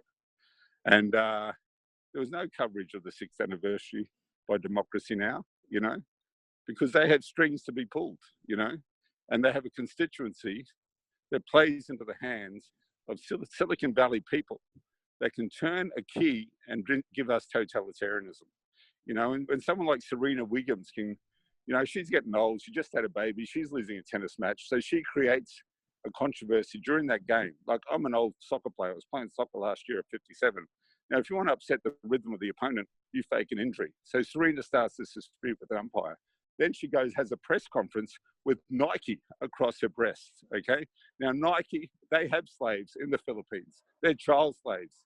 And she gets paid well. Now, she can present as a figure of, you know, from the black movement, from the anti-slavery movement, when she's promoting people that have slaves in the present day. Because America knows that your best torturer might be gay. They might be trans, you know. They expand the pool of talent because they don't have the old Brit Orthodox prejudices of Europe. Now, one example of that is Adam Curtis's film, The Mayfair Club, where they had a Mayfair Club here with all the elite, Lord Lucan and all them, but they wouldn't let Arabs gamble in it because they were too orthodox and too racist. Now, they went downhill financially, and the Playboy Corporation came in, and they're interviewing the head of the guy running the Playboy Club, which used to be the Mayfair Club, and he let the Arabs gamble, and they made a mint. Now, that's a big difference because, you know, in Australia, we got a trans guy in the Australian Air Force killing children in Afghanistan and in Syria, you know, and it's also liberal, you know, but it's the liberals took us into Vietnam. The liberals killed 1 million children in Iraq. So, you know, the old anarchist saying of, if they offer you 2 alternatives, always choose the third, always choose the third. Think outside the box. The slogan of the Camden Catholic Worker is, think outside the box, exclamation mark, what box, question mark, you know? And you got to think outside the box because you read Gramsci, the hegemony, they've got us in a box, you know? They really have. And they think they've got Julian Assange in a box, you know? And Julian Assange and Philip Berrigan are the two of them. You know, I've lived with a lot of refugees from East Timor, Syria, Iraq. They were understandably fleeing and leaving behind their loved ones the extremities of empire. Phil Berrigan and Julian Assange are the two men I've met who run into the headlights of empire to expose empire. Phil did 13 years in jail, you know, after being involved in the Battle of the Bulge. She was a combat veteran. Yes. Julian Assange came out of the Australian anti-war movement. His parents met during anti-Vietnam demonstrations, you know, and that if anyone was active during Vietnam, anyone who still identifies as anti-war in Australia is not active around Julian Assange, it's very hard to take them seriously, really hard to take them seriously, you know? Mm. So I know that sounds angry, but I'm sleep deprived. And, you know, it's winter in England. And anyway. Yeah. Yeah, Kieran, we'd better... wrap it up. We'd better wrap it up, yeah. So certainly you're doing a plug for the anniversary celebration. Can you remind us the date? Is it next Friday? It's 7th of December, I believe it's next Friday, yeah? 7th of December, Friday. It doesn't, it's better this way. And what? Oh, die. Oh, this yes, that's what we're trying to do. We're trying to plug in the battery. Hello? Yes, I can still hear you. Yeah, December, I'm actually wearing the same shirt tonight, which is a Kiwi Swanee, traditionally a sheep shearer's woolen shirt that I was wearing the day Julian Assange was lifted in December 7th, 2010. And I was actually outside the US Embassy because some of our people being sentenced in the States for getting to tried a nuclear submarine, a bit like the people in jail now. And I heard that he'd been taken into custody at Kentish Town Police Station, was going to appear at Horseferry Courts. And I made my way there. And so he's been detained without charge for a long time, you know, for 8 years. And it's outrageous, you know, and they pretend that, you know, British justice and all that kind of stuff. So yeah, I encourage people to go to Australian embassies and British embassies on the December 7th. Yep. Yes. And we'll try and organise some high-profile delegations in the next week. So in Dublin, we had June Kelly, who's Indigenous, originally from Tasmania, who lives in Ireland, along with some musicians and stuff. And we'll put out the shout out for that again. And there's some good Irish politicians, Claire Daly and Mick Wallace. Claire often wears free Julian Assange t-shirts into the Dáil or the Irish Parliament. And, you know, you got Alex Cox, Sid and Nancy Repo Man. He came and spoke outside the embassy. So we need to kind of contact those folks and remind them that this date's coming up. Yes. And what are you doing at the embassy itself on that date? Well, last time on his birthday, I waltzed into the Australian High Commission and I had 7 minutes before the cops turned up. And ironically, I didn't meet an Australian. People who are trying to arrest me out of my High Commission weren't Australian. But so we'll think of something to do, either engage the British government or the Australian government on this issue. Are you within walking distance from there to the Australian Embassy? High Commission? No, we'll be on the tube. But, you know, we're here because we feel the imminent extraction of Julian from this embassy is a reality. And, you know, you got to be careful because that's what we felt in the summer as well. And they know that, and they know about the story of the boy calling wolf and stuff like that. So it's a very difficult situation because last Friday night before last, is it Friday night tonight? No. Anyway, so we were very hyped. We thought that was the night, you know, 8 days ago. And so you get hyped. You don't know whether you're in a sprint or a marathon with this thing. Yes. And that's been stressful and exhausting. And they're doing that deliberately, aren't they, too? Yeah, I mean, yeah, they are. Yeah. Like they know all the pressure points. Like in Queensland, when they used to bash us in the streets and in the police station, and it didn't work, they started turning up at my Conservative's mother's workplace to embarrass her. And that's when my brother thought maybe we should give this thing up, you know. So they know all the pressure points and they go for the weakest link, you know. Yes. So that's why you need to organise affinity groups with people you trust. And especially around this, because this guy's in jeopardy. They've really got the hots for him. And there's definitely infiltration around this. So that's why we've tightened up and invitation only, but people are welcome to come and chat. And but you know, at this point, we're just working with people we know and trust. For the 24/7 vigil, yes, you have a group of people you trust. But yeah, and I'm living here basically. I'm here 24/7, and other people come and wow, yes, and let me go to the bathroom and you know, and sleep during the day. So I'm trying to get 5 hours sleep a day, basically. So yes. running on a lot of nicotine and caffeine, and so they're just winding up with the candles here, and I'll probably go to sleep eventually. And it's the beginning of Advent, which is all about John the Baptist, who told the truth to King Herod, and he got decapitated. And so Advent's pretty significant. You know, it's turned into a commercialization orgy by Herod's, but really it's about power confronting the powerless, and about killing people who tell the truth, like John the Baptist. Yes. Like all the whistleblowers, Greg Shackleton, Karen Silkwood, another movie it's very hard to find, and Meryl Streep.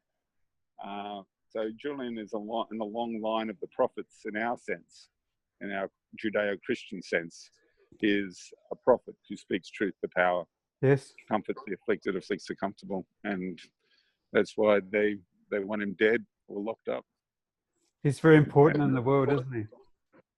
Yes, I mean, what sustains you under this pressure, in my experience, is your own spirituality. Mine happens to be Catholic, others are Buddhist, Islam, pagans, pixies at the end of the garden, whatever works for you, and also the solidarity of others, to know when you're in jail or in this situation, that your situation is significant to others. And I encourage everyone to send postcards to 3 Hands Crescent, Knightsbridge, London, England, because I've been with Julian when he's opened those letters and he is nourished by them.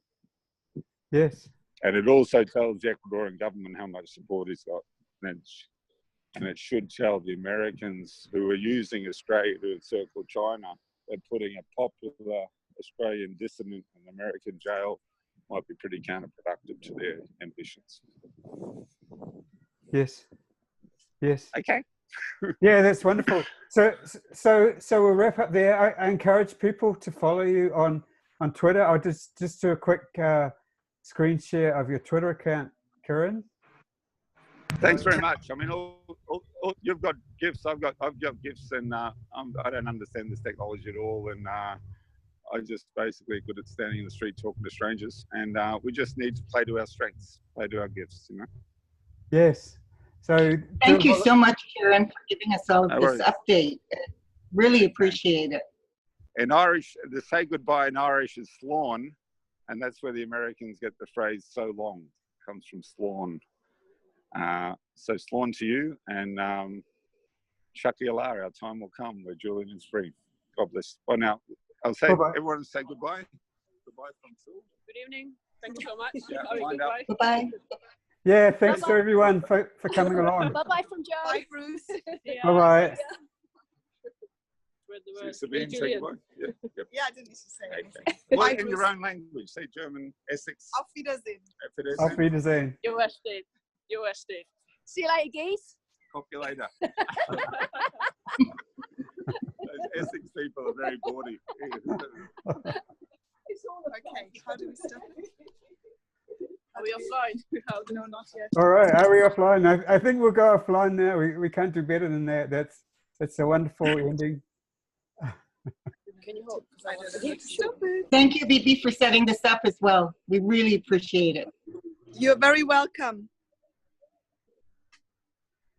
Okay, that wraps up today's session. It's mostly been from the embassy where Julian is, which I think is wonderful. I think you can't do better than that. And also a very nice report from Jose Rivera from Ecuador, where, you know, the Ecuadorians are keeping Julian, but the situation there is deteriorating. That's what we're hearing from Jose, terribly. And Julian's situation is not secure because the Ecuadorian president doesn't want him anymore. And so he's in a very dangerous situation. So yeah, I hope you enjoyed watching this, and we'll be on again next Wednesday at 8 p.m. New York time, and then there's a vigil next Friday at 8 p.m. New York time, and then another WikiBees at this hour, which is 7 p.m. London time on a Saturday. Okay, it's been a good session. Bye bye.